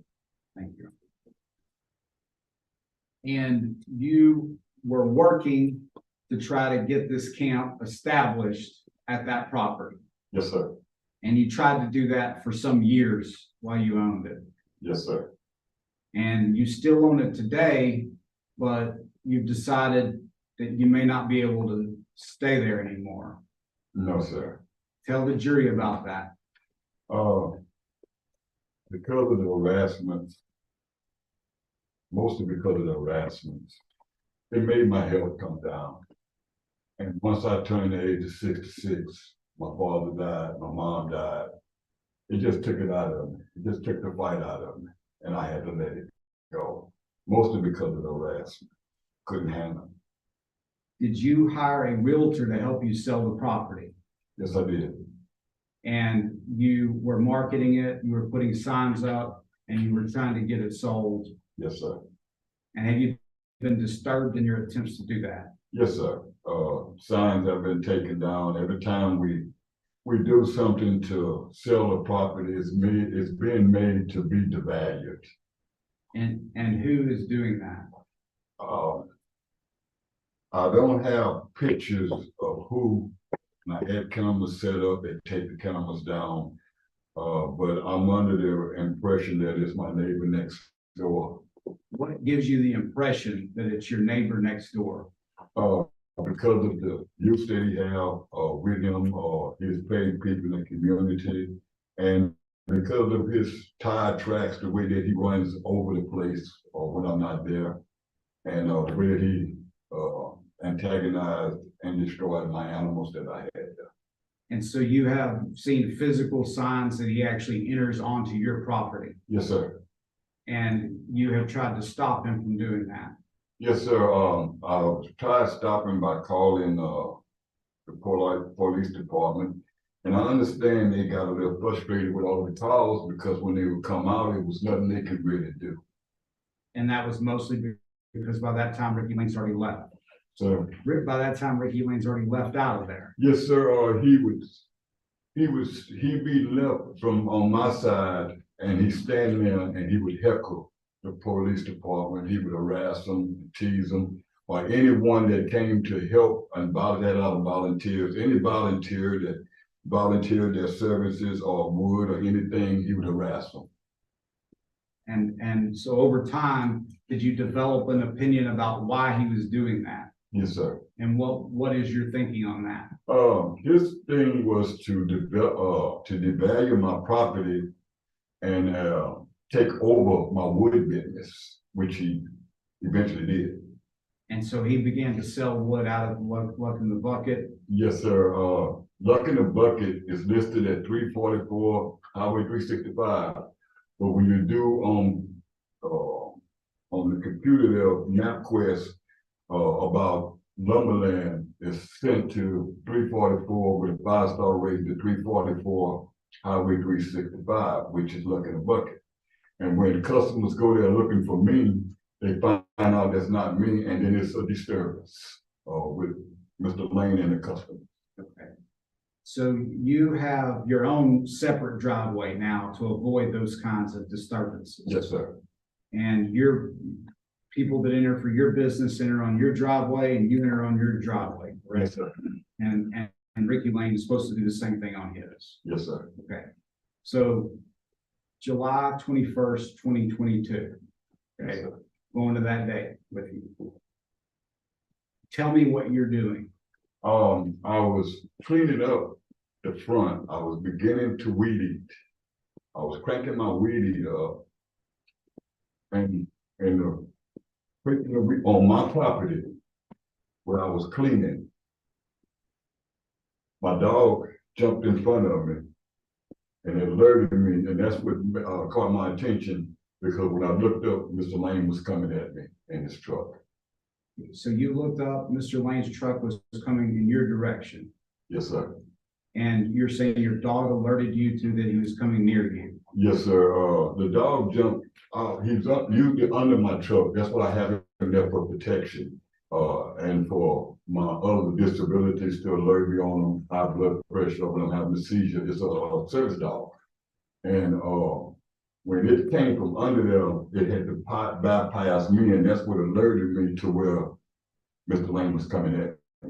And your dog was on your property, Yes, sir. not Yes, on sir. state property. He stays at the back. I have him with a chain, but he's on my bumper, my rear bumper.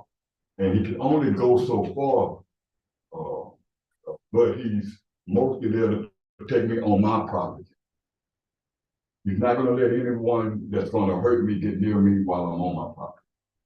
So the day this happened, the dog alerted you that they were headed your way. You look up and do you see Ricky Lane and hear him rev his engine? Yes, sir. When I looked at the dog and I looked up, Ricky Lane was coming at me. And when I seen him coming at me, he revved up his engine to come faster. And I had just cleaned the other firearm. I had just finished cleaning to turn it back in, and it was in the same area with my weed eater twine and everything while I was working at. And all I had time to do really was just reach over and grab it and stop him. I knew it didn't work. I knew that, but it worked because it stopped him.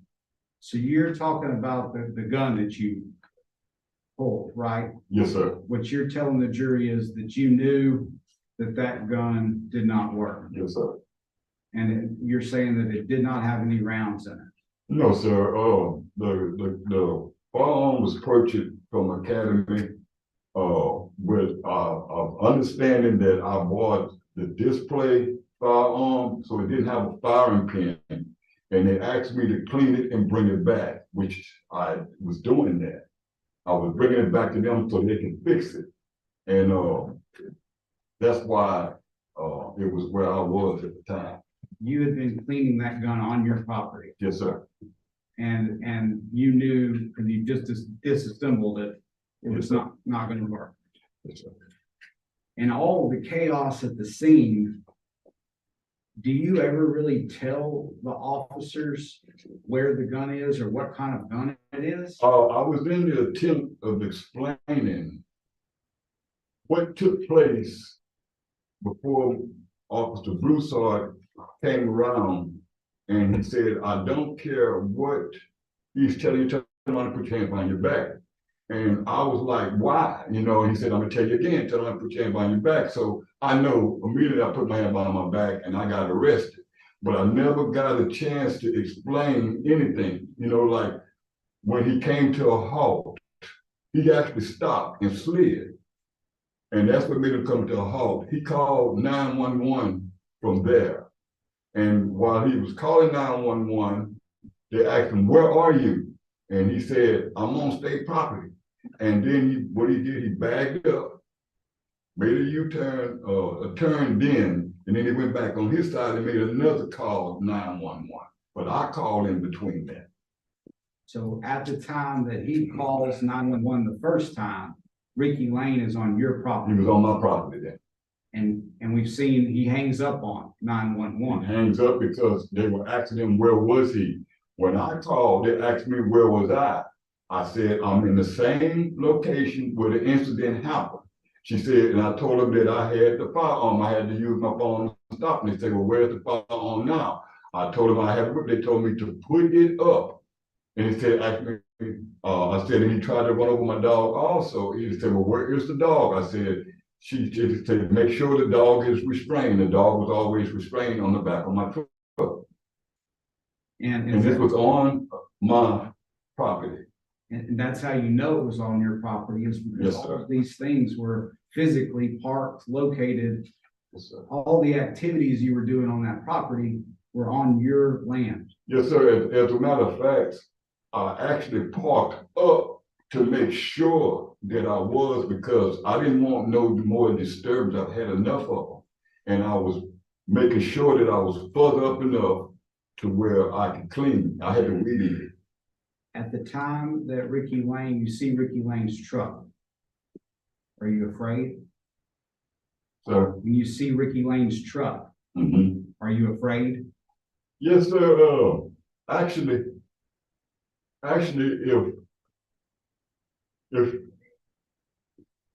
if the gun that I picked up wouldn't have stopped him, Mr. Lane would have ran over my dog and I.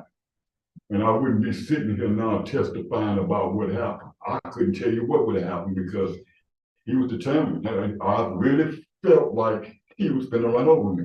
And the only reason he stopped is because you were able. That's the only reason why he stopped. He seen that big gun looking at him. And I've heard the testimonies about the size of the guns and all of these things like that. But he saw that big gun, and that's what stopped him. After he stopped, he had to go again to get back onto his land, didn't he? So, After Ricky Lane stopped his vehicle on your land, yes, sir. he had to go again and drive again back to his land. Yes, sir. Yes, sir. So whenever he turns around, do you remember what he does? No, sir. As a matter of fact, I remember when he stopped and he called 911. We facing one another. He backed up, then he turned and went back on his property on the other side. I didn't know, really, I didn't know where he went because I couldn't tell you where he went. I was retrieving the dog, making sure that the dog calmed down. And then I called 911 and Officer Bush was interviewing me. I was trying to tell her what happened. And then Officer Broussard come from the other side and intervened. When Officer Bush first arrives, she sees you back over there by that tree. I met her at coming off the road. I met her coming in, and I was describing where it happened, where my truck was. I was pointing to where my truck was and trying to explain what had just took place. And you were trying to explain that all that had happened back on your property at Yes, sir. 410 Highway 365. Yes, sir. Did you ever really get a chance in the investigation to explain that? No, sir. As a matter of fact, I was told, no matter what I'm saying, turn around and put your hands behind your back. And it kind of got me because I'm like, but I called. Why am I being arrested? And all I was told again was turn around and put your hands behind your back. And I did. I came to the compliance and I was put in a squad car and taken back on the other side. And I didn't understand that. Why I was taken back on the other side. I couldn't understand that. So you're saying Officer Broussard drives you back around over On the other side. into Ricky Lane's.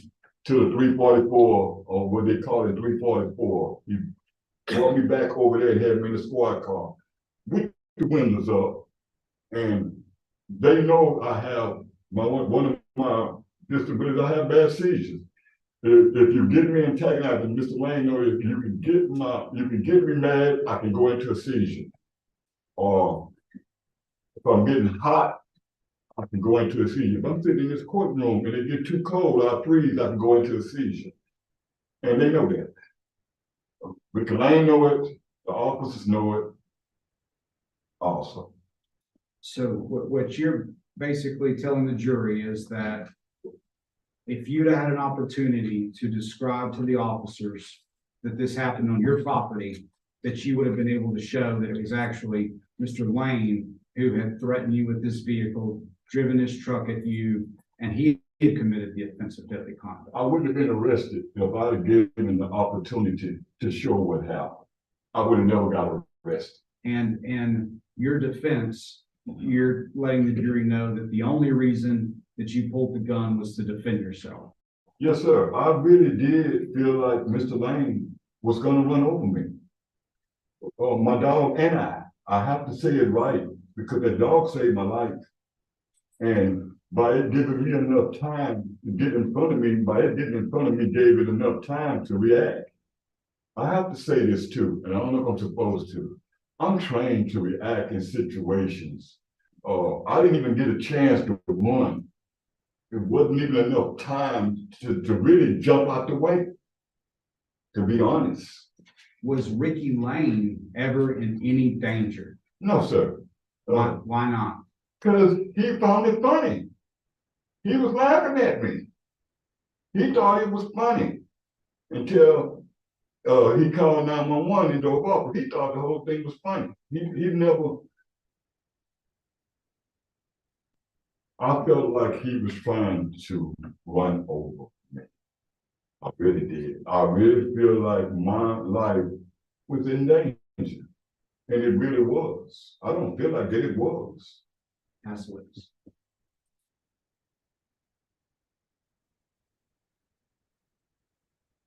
They,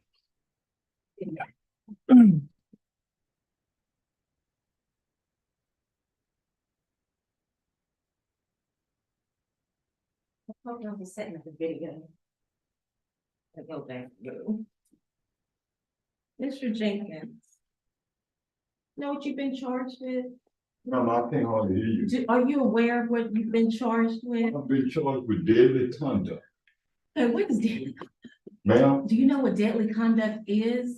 maybe you can explain it to me, ma'am. I can, okay. So I'm gonna read the textbook definition for you. Yes, ma'am. It's when you recklessly engage in conduct that places another in imminent danger of serious bodily injury.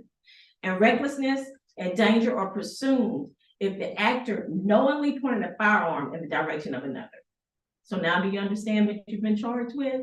Yes, ma'am. Okay, just a second. Let me put my figure.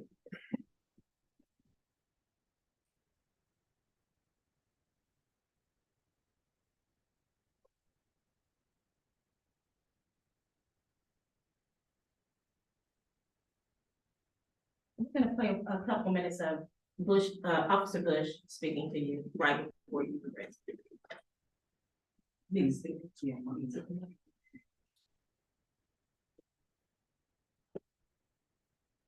me a few minutes.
You can.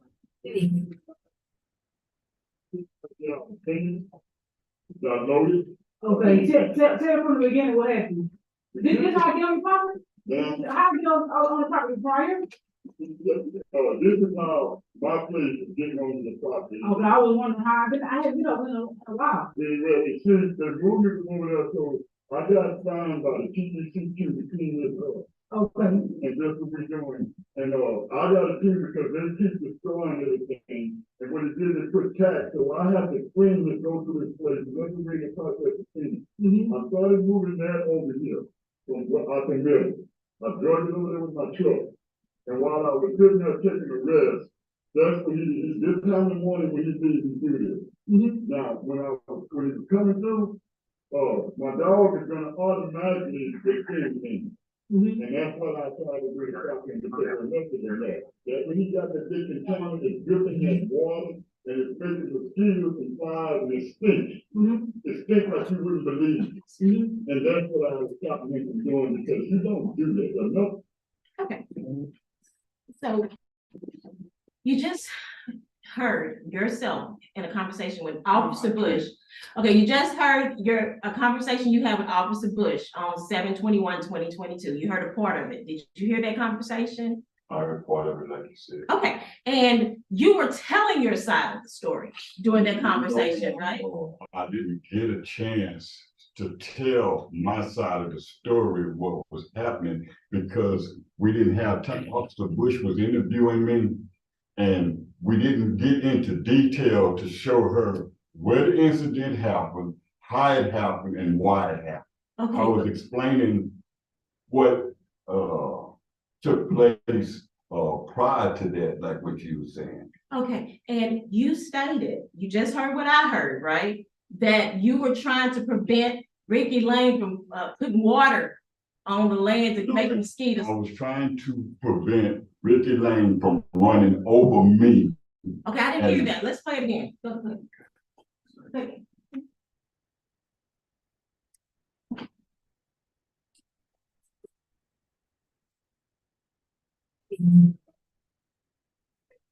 Yeah, opinion.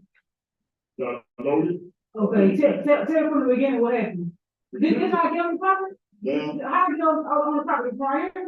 This is how my place is getting on the property. Okay, I was wondering how I had been up in a while. Well, see, the movement over there, so I got signed by the TTCQ to clean this up. Okay. And that's what we're doing. And, I got to do because they keep destroying everything. And what it did, they put tax, so I have to clean this, go through this place, let me read the process of cleaning. I started moving that over here from what I can build.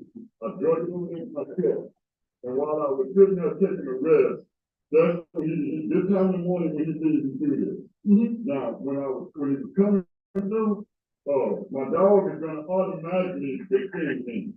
And that's what I tried to do, stop him to take a look at that. That when he got that big container, it's dripping that water, and it's making mosquitoes and flies, and it stinks. It stinks like you wouldn't believe. And that's what I was stopping him from doing, because you don't do that, enough is enough. So who pulled the gun out? I acted this stop. You pointed it at him? Yes, I did. Yes, I did. If I'm wrong, I'll take any consequences that come to me, because it's got to stop. Okay, so tell me where in that conversation, can you explain to me what part of that conversation you said that you were trying to defend yourself, self-defense? I didn't hear any of that. I'm sorry, did I miss it? Did you tell Officer Bush that and it didn't pick up on the recording? I didn't hear it. I'm sorry you didn't hear it, ma'am. Okay, so you're saying that the recording was faulty, the recording that's in evidence? Say that. Okay, so what are you saying? I'm saying Mr. Lane tried to run over me and my dog while I was attempting to clean up my property. Okay. That's what I'm saying. That's what you're saying now, but you didn't say that on 7/21/2022, did you? Ma'am, I can't. That tape thing like that, what you're talking about, I'm not even on that. That's something that you asking me questions about. I'm telling you why it took place. Okay, wait a minute, you said you're not on the tape? No, man, I didn't say I wasn't on the tape. Okay, you said you're not even on that. You're not on what? No, ma'am, I did not say that. Could you start back over? Yeah. Could you start over from the beginning of what you were saying, because I've lost you. You said, I heard I'm not on there. Okay. Go ahead. I started explaining why Mr. Lane, why I had to pull my firearm to stop Mr. Lane Right, from running over me and my dog Because- on my property. because of the mosquitoes, right? Ma'am? Because of the water and the No, mosquitoes. ma'am, because he was trying to run over me. Now, maybe I'm missaying that from the beginning, but that's the way it was. You didn't say it at all. Ma'am? You didn't say it at all. It's not on. Well, It's not like I on. said, I never got a chance to even tell my side of what happened. Well, that's not entirely true. I never got a chance. When you're talking to Officer Bush there, Right. I was talking to Officer Bush and explaining what took place. Another officer drive up, Officer Broussard drive up and told me it don't matter what I'm saying, turn around, put your hand behind your back. okay, but we're not there yet. At that Mr. point, Jenkins. I shut up and put my hand behind my back. Okay, but we're not at the point with Officer Broussard. This is before Officer Broussard got there. You never mentioned to Officer Bush anything about Ricky Lane trying to hit you with the truck, did Well, you? I did, when I called the dispatcher, ma'am, I did. Okay, we don't have a dispatcher here. I'm asking on that video, did you mention to Officer Bush that was in front of you? And officer, that you were trying to protect yourself and defend yourself against death or serious bodily injury of Mr. Ricky Lane trying to roll over you with the truck? Ma'am, that's not gonna take away the fact that Please answer, Mr. could you Lane. instruct the witness to answer the question? Okay, Mr. Jenkins, please answer the questions. You're non-responsive, so answer the question that is being asked to Yes, you. ma'am. Let me just, You may go forward. yes, sir. You never told Officer Bush that Ricky Lane was attempting to run over you with a vehicle, did you? I can't hear you. You never told Officer Bush that Ricky Lane was attempting to run over you with a vehicle. I don't know if I did or didn't, ma'am. Okay. Next question. Now, you said your dog was tied up, and he protects you, right? Yes, ma'am. Okay, and how does he protect you? How does he protect me? Mhm. Well, if my blood pressure is high, if someone's trying to hurt me or attempt to do me something on my property, he's gonna alert me. How does he alert you? Well, he's gonna bark. Okay, and on 7/21/2022, was your dog tied up to a tree that was on your property? No, man, he wasn't tied up to a tree. So where was your dog at? He was tied up to the bumper Of your vehicle? of my vehicle. And you said you try to keep the chain where it doesn't go past your property line, right, for your dog? No, ma'am. So your dog can roam on state property as well as your property line. Okay, I'm confused. Explain. Could you clarify? Does your dog have free reign to run across state property or? The length of the chain that the dog is on, ma'am, is 5 feet. Okay, so 5 feet chain and the dog was chained to your bumper, right? Yes, ma'am. So with that 5 feet, would that give him enough room? So you don't know if he was on state I property? don't know the length of what you're saying about on some property. I don't know that.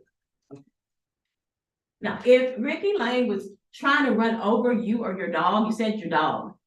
If Ricky Lane was trying to run over your dog, and you're saying that your dog was chained up to your bumper on 7/21/2022, right? Yes, ma'am. Okay, now Ricky Lane would have to be running into your property, he could hit your dog, correct? He could hit me. Yeah, he could hit you or your dog. But that's what But he he didn't did. hit you or your dog, did he? He didn't because I stopped him, man. Okay, wait, did he hit you or your dog on 7/21/2022? He didn't hit neither one of us because I stopped him. You said you served in the Marines, right? Yes, ma'am. How many years? Oh, I did 2 terms. I want to say 6 or 7. I don't quite remember. Okay, you also mentioned that you are trained to react in situations. What, ma'am? You're trained to react in situations. Could you No, ma'am, elaborate? I'm just trained to survive my life. Because no, you specifically said trained to react in situations. What situations and how are you trained? Ma'am. So non-responsive, you don't know how you're trained to react in situations. I'm trained to react in situations in life.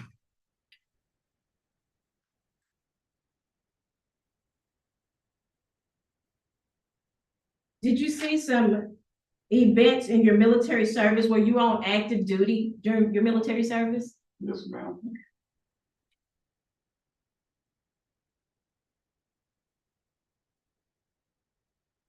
You said that your father gave you some land, but it's 10 of you, right? 10 Yes, children. ma'am. Do you have a deed showing that you have ownership of the land? Yes, ma'am. Okay, did you bring it? No, ma'am. I don't have it on my attorney man. Okay, so there's 10 children, but you're saying your dad only gave you out of all 10. He gave Ownership. all of us a piece of land, ma'am. I just ended up with that one. Okay, and you have a deed that's recorded giving you that piece of land Yes, from your ma'am. father. Yes. Was it via will, or what did he, what kind of deed did you get the land? It was one that I won in district court now. Okay. So there were no physical signs of entrance on that property on 7/21/2022 by Ricky Lane, right? There was no tire tracks. You couldn't see anything. On 7/20/21/2022, there was nothing in the grass, no tire tracks or anything on your. Was investigating. Did you see anything on the videos that I showed? I did. You did. Yes, ma'am. Can we play the video, please? Play towards the end. And we're gonna play it for a little while. Not your tire, but Ricky Lane's tires and his boat. We're gonna play it towards the end. Just, is it dark? Full of it.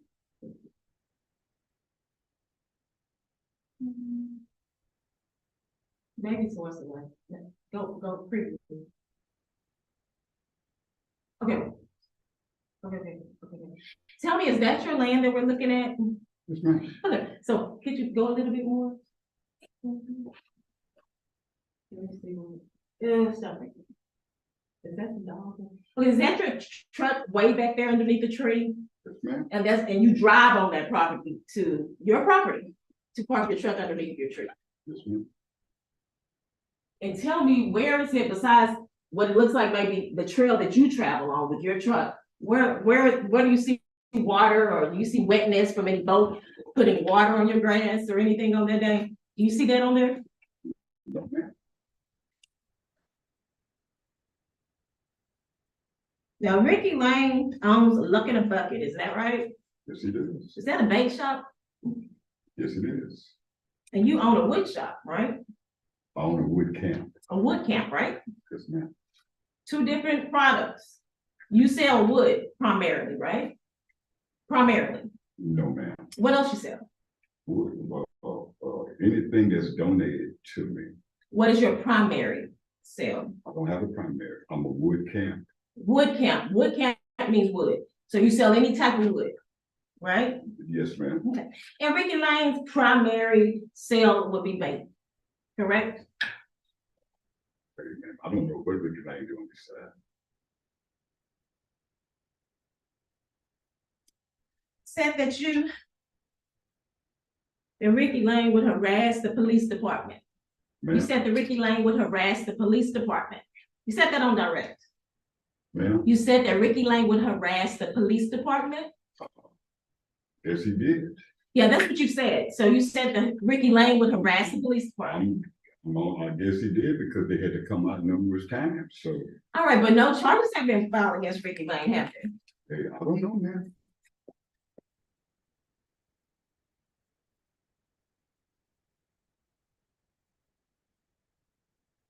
So you don't have any pictures or videos of Ricky Lane driving on your property, do you? No, ma'am.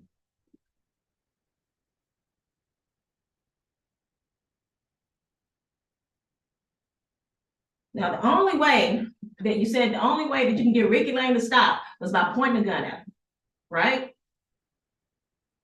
At that particular time, ma'am, in that instance, yes. Okay.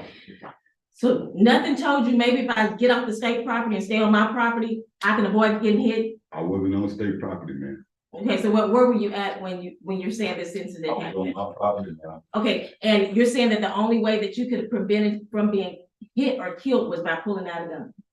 Yes, ma'am, as it turned out, that it happened that way. Okay, and also, you said you heard Ricky Lane on the phone with 911, right?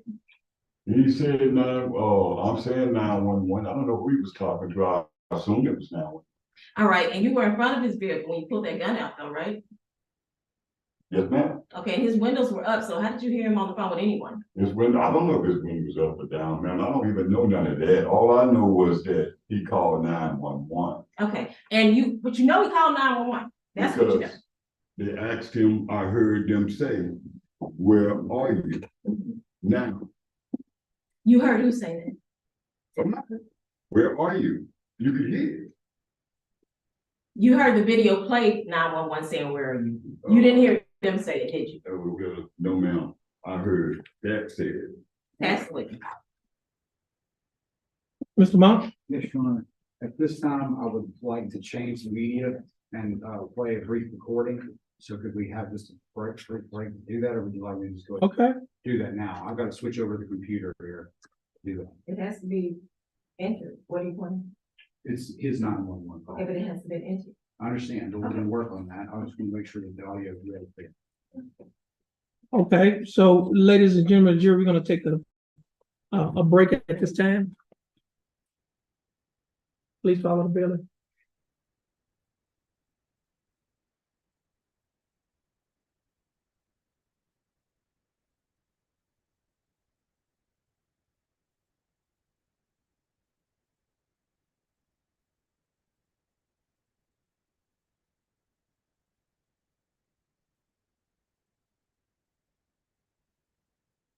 Will be a recess.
make sure, before,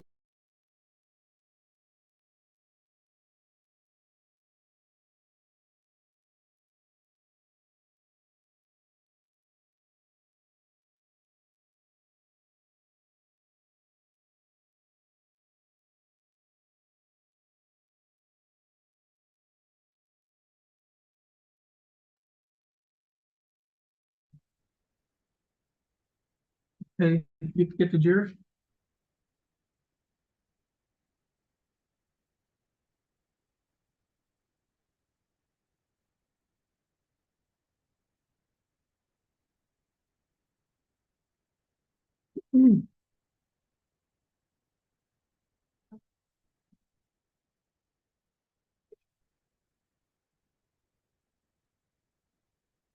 Why is, Mr. Jenkins? Oh.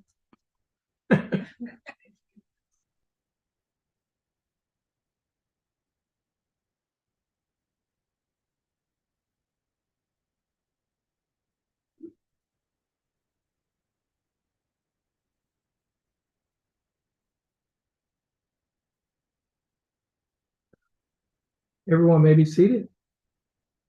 We'll let the record reflect that the court is back in session and calls number 333-019.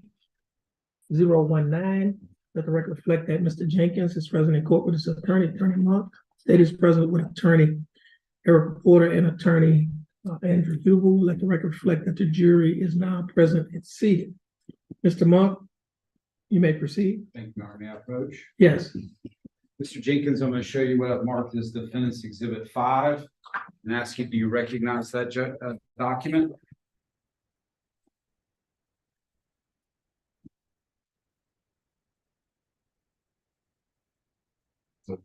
And what's the title of that document? The title of this document is Final Judgment or Giving Me the Land That I Own. And is that the document that you were asking? You don't know if your attorney brought the document to show that you own the land, Yes, sir. but that document shows you own the land. Yes, sir. We offered Defendant's Exhibit 5. Please state the title of the fund. Final judgment, you did say that. Okay, but it's for an easement, but no objections. It is not for an easement, it's a final judgment. For an easement, I didn't see. I saw easement. You did not read the full document. You bring it You back. just gave it to me for 3 seconds. You can bring it back to me, I'm sorry.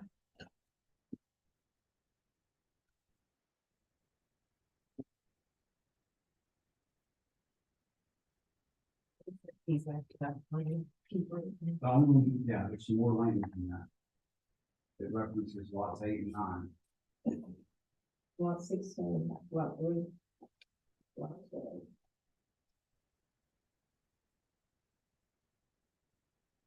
It also references the 51. Certified judgment from the court case where he was awarded the land. You have any objection? No, I don't know what land it is, but no objections. Okay, thank you. Okay, no objections. Defense exhibit as number 5 Yes, Your Honor. is admitted. You, may I proceed, Your Honor? Yes, you may proceed. You called 911, didn't you? Yes, sir.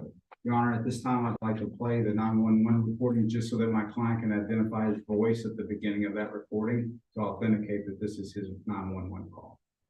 I'm just gonna object based on predicate. You can lay proper predicate. Okay, objection sustained. May I play the audio to identify the predicate? Your You Honor? need to lay the proper predicate. So you called 911, didn't you? Yes, sir. And then when you called 911, the first thing that you said when you called 911 is that you were defending yourself Yes, sir. and that they were trying to run over you with the truck. Yes, sir. You understand, just like Ricky Lane's call, that your call was recorded Yes, sir. and that we have it here in the courtroom and we can play it for the jury. Yes, sir. Your Honor, I'd offer Defense Exhibit 6.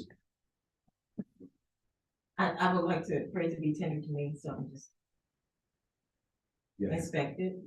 I haven't seen it.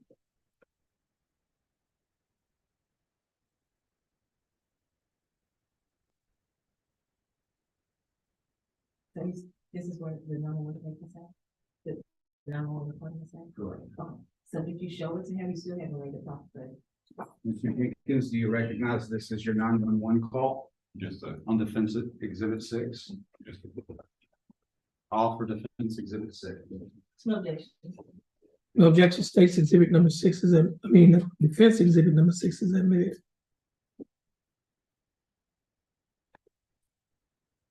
Your Honor, permission to publish to the jury. You may publish it. Thank you for calling the Florida Police Department. If this is an emergency, please call 911. If a former crime or speak to an officer, press 0. Please listen to our menu options.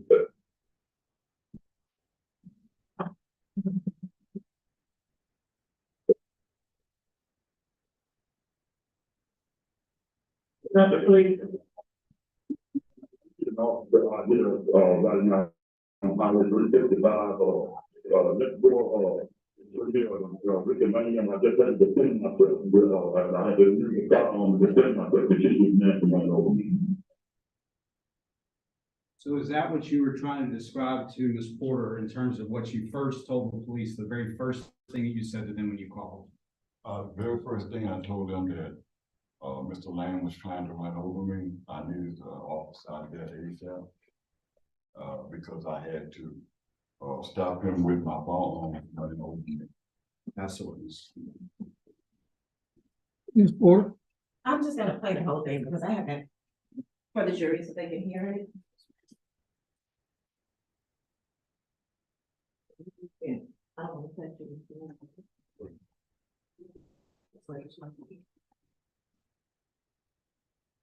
Okay, what happened, Mr. Jenkins? I'm just cleaning up, I feel, on the area that I got fired with this fine for, while I'm not just cleaning up, before the judge. You pulled the gun on him? No, man, when I put, my dog is jumping out here, and they're trying to run over them, and I stopped this, and that's what we, Hey, do you have a gun, or do you pull a gun out? That's what I mean. Yes, I did, and it was not loaded, man. It was not loaded or anything. It was not even, I'm thinking it's weak. Why the happened like that? It was not good from this. Okay, where are you at right now? Right now, I'm sitting out here right around where the whole incident happened, man. Hey, where out?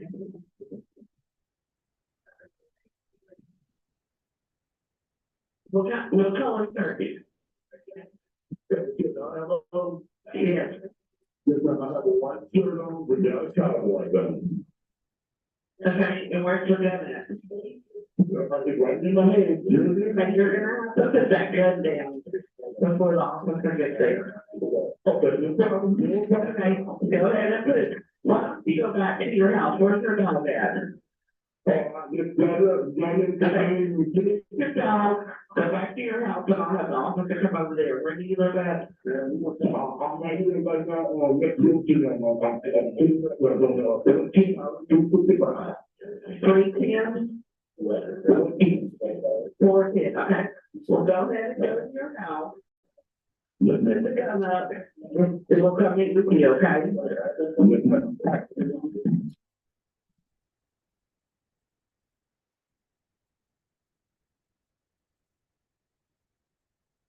So, Mr. Mike, I'm sorry, Mr. Jenkins, you still had the gun on you when you were calling 911 and Ricky Lane had left, right? Ma'am, I don't. You still had the gun in your hand while you were on the phone with 911 and Ricky Lane was long gone, wasn't he? Yes, no ma'am, he hadn't really left yet. Well, where was he at? He was still in front of me. He was trying to back up a little bit, but. So you had a gun in your hand, you're on the phone with when he 911. backed up, I Okay. stopped So him. he's backing up, but you still got the gun in the hand pointing at him. Not pointing it at him. So what are you doing with it now? You got the gun in your hand? I just got it in my hand. Okay, so you have the gun in your hand and you stated on the 911 that you heard the operator say, go back to your house, go back home. So how far were you from home? Wasn't home, he was right there. Well, you said you were next door, so how far were you from home? I'm at the tree Mhm. where my truck is parked, ma'am, and where I was, and that's where she was. She didn't know there was no home there to operate. Right, but you said you were next door, so next door where? Were you at Ricky Lane's house or Ricky Lane property? Ricky Lane, I'm still next door. Right, and you said you were next door, that's what you said on the report. Oh, well, we might be misunderstanding one another, ma'am, because I'm not next door Mr. Lane when I'm saying that. Well, that's what you told the operator. Well, that's not, no ma'am. So you lied to the operator. No, no ma'am. So you're lying now. No ma'am. Pass the witness. Where were you? Mr. You approach and Yeah. speak from the podium. Where were you at the time this incident occurred? Where were you whenever Ricky Lane tried to run over you? I was at 410 Highway 365 under the tree where my truck is parked on that video on my property. Pass the witness. No further questions. Mr. Monk, do you have any? Nothing further, Your Honor. Okay. Now, Mr. You may step down. Now, you also under the rule. That basically means you can't talk to anyone about your testimony unless you talk to the attorneys, and make sure you do not read any reports or anything about. I didn't. Okay, you're under the rule. And if you violate the rule, you can be held in contempt of court, which means that you can be given a fine up to $500 and placed in jail for 180 days. And the rule is you cannot talk to anyone about your testimony in this case, other than the attorneys. Yes, sir. Okay? Yes, sir. Okay, you may have a seat.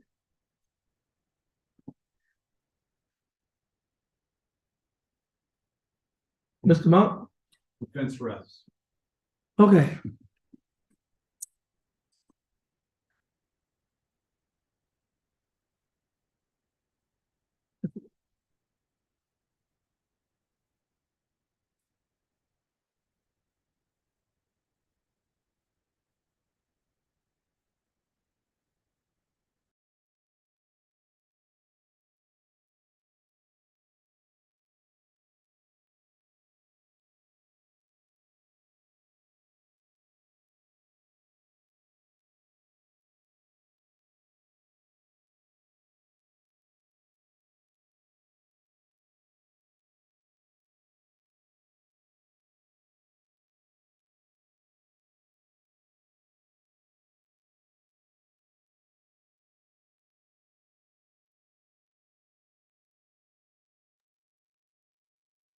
Both the state and the defense have rested their case. State, you do not have any, you have a rebuttal?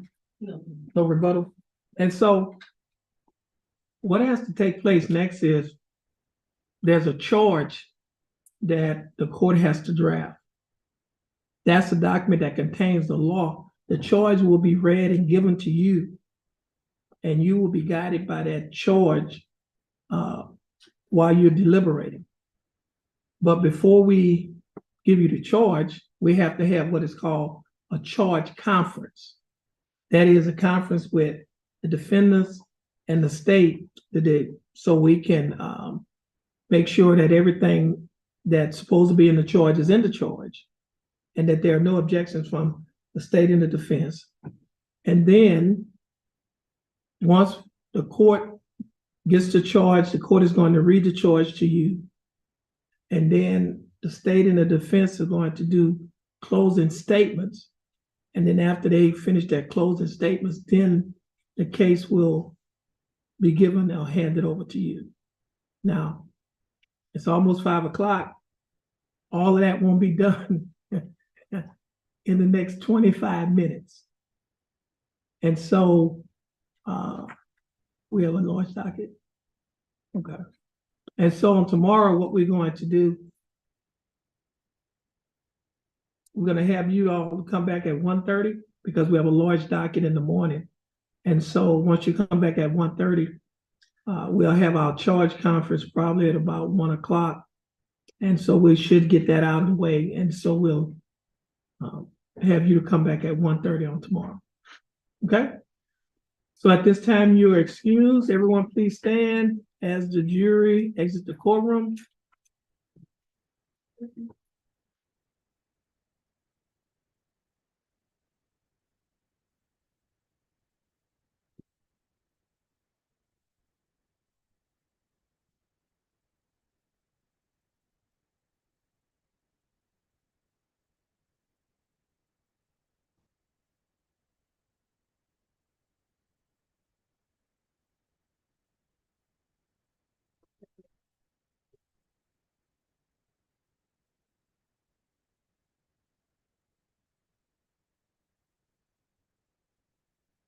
We'll be in recess. And before we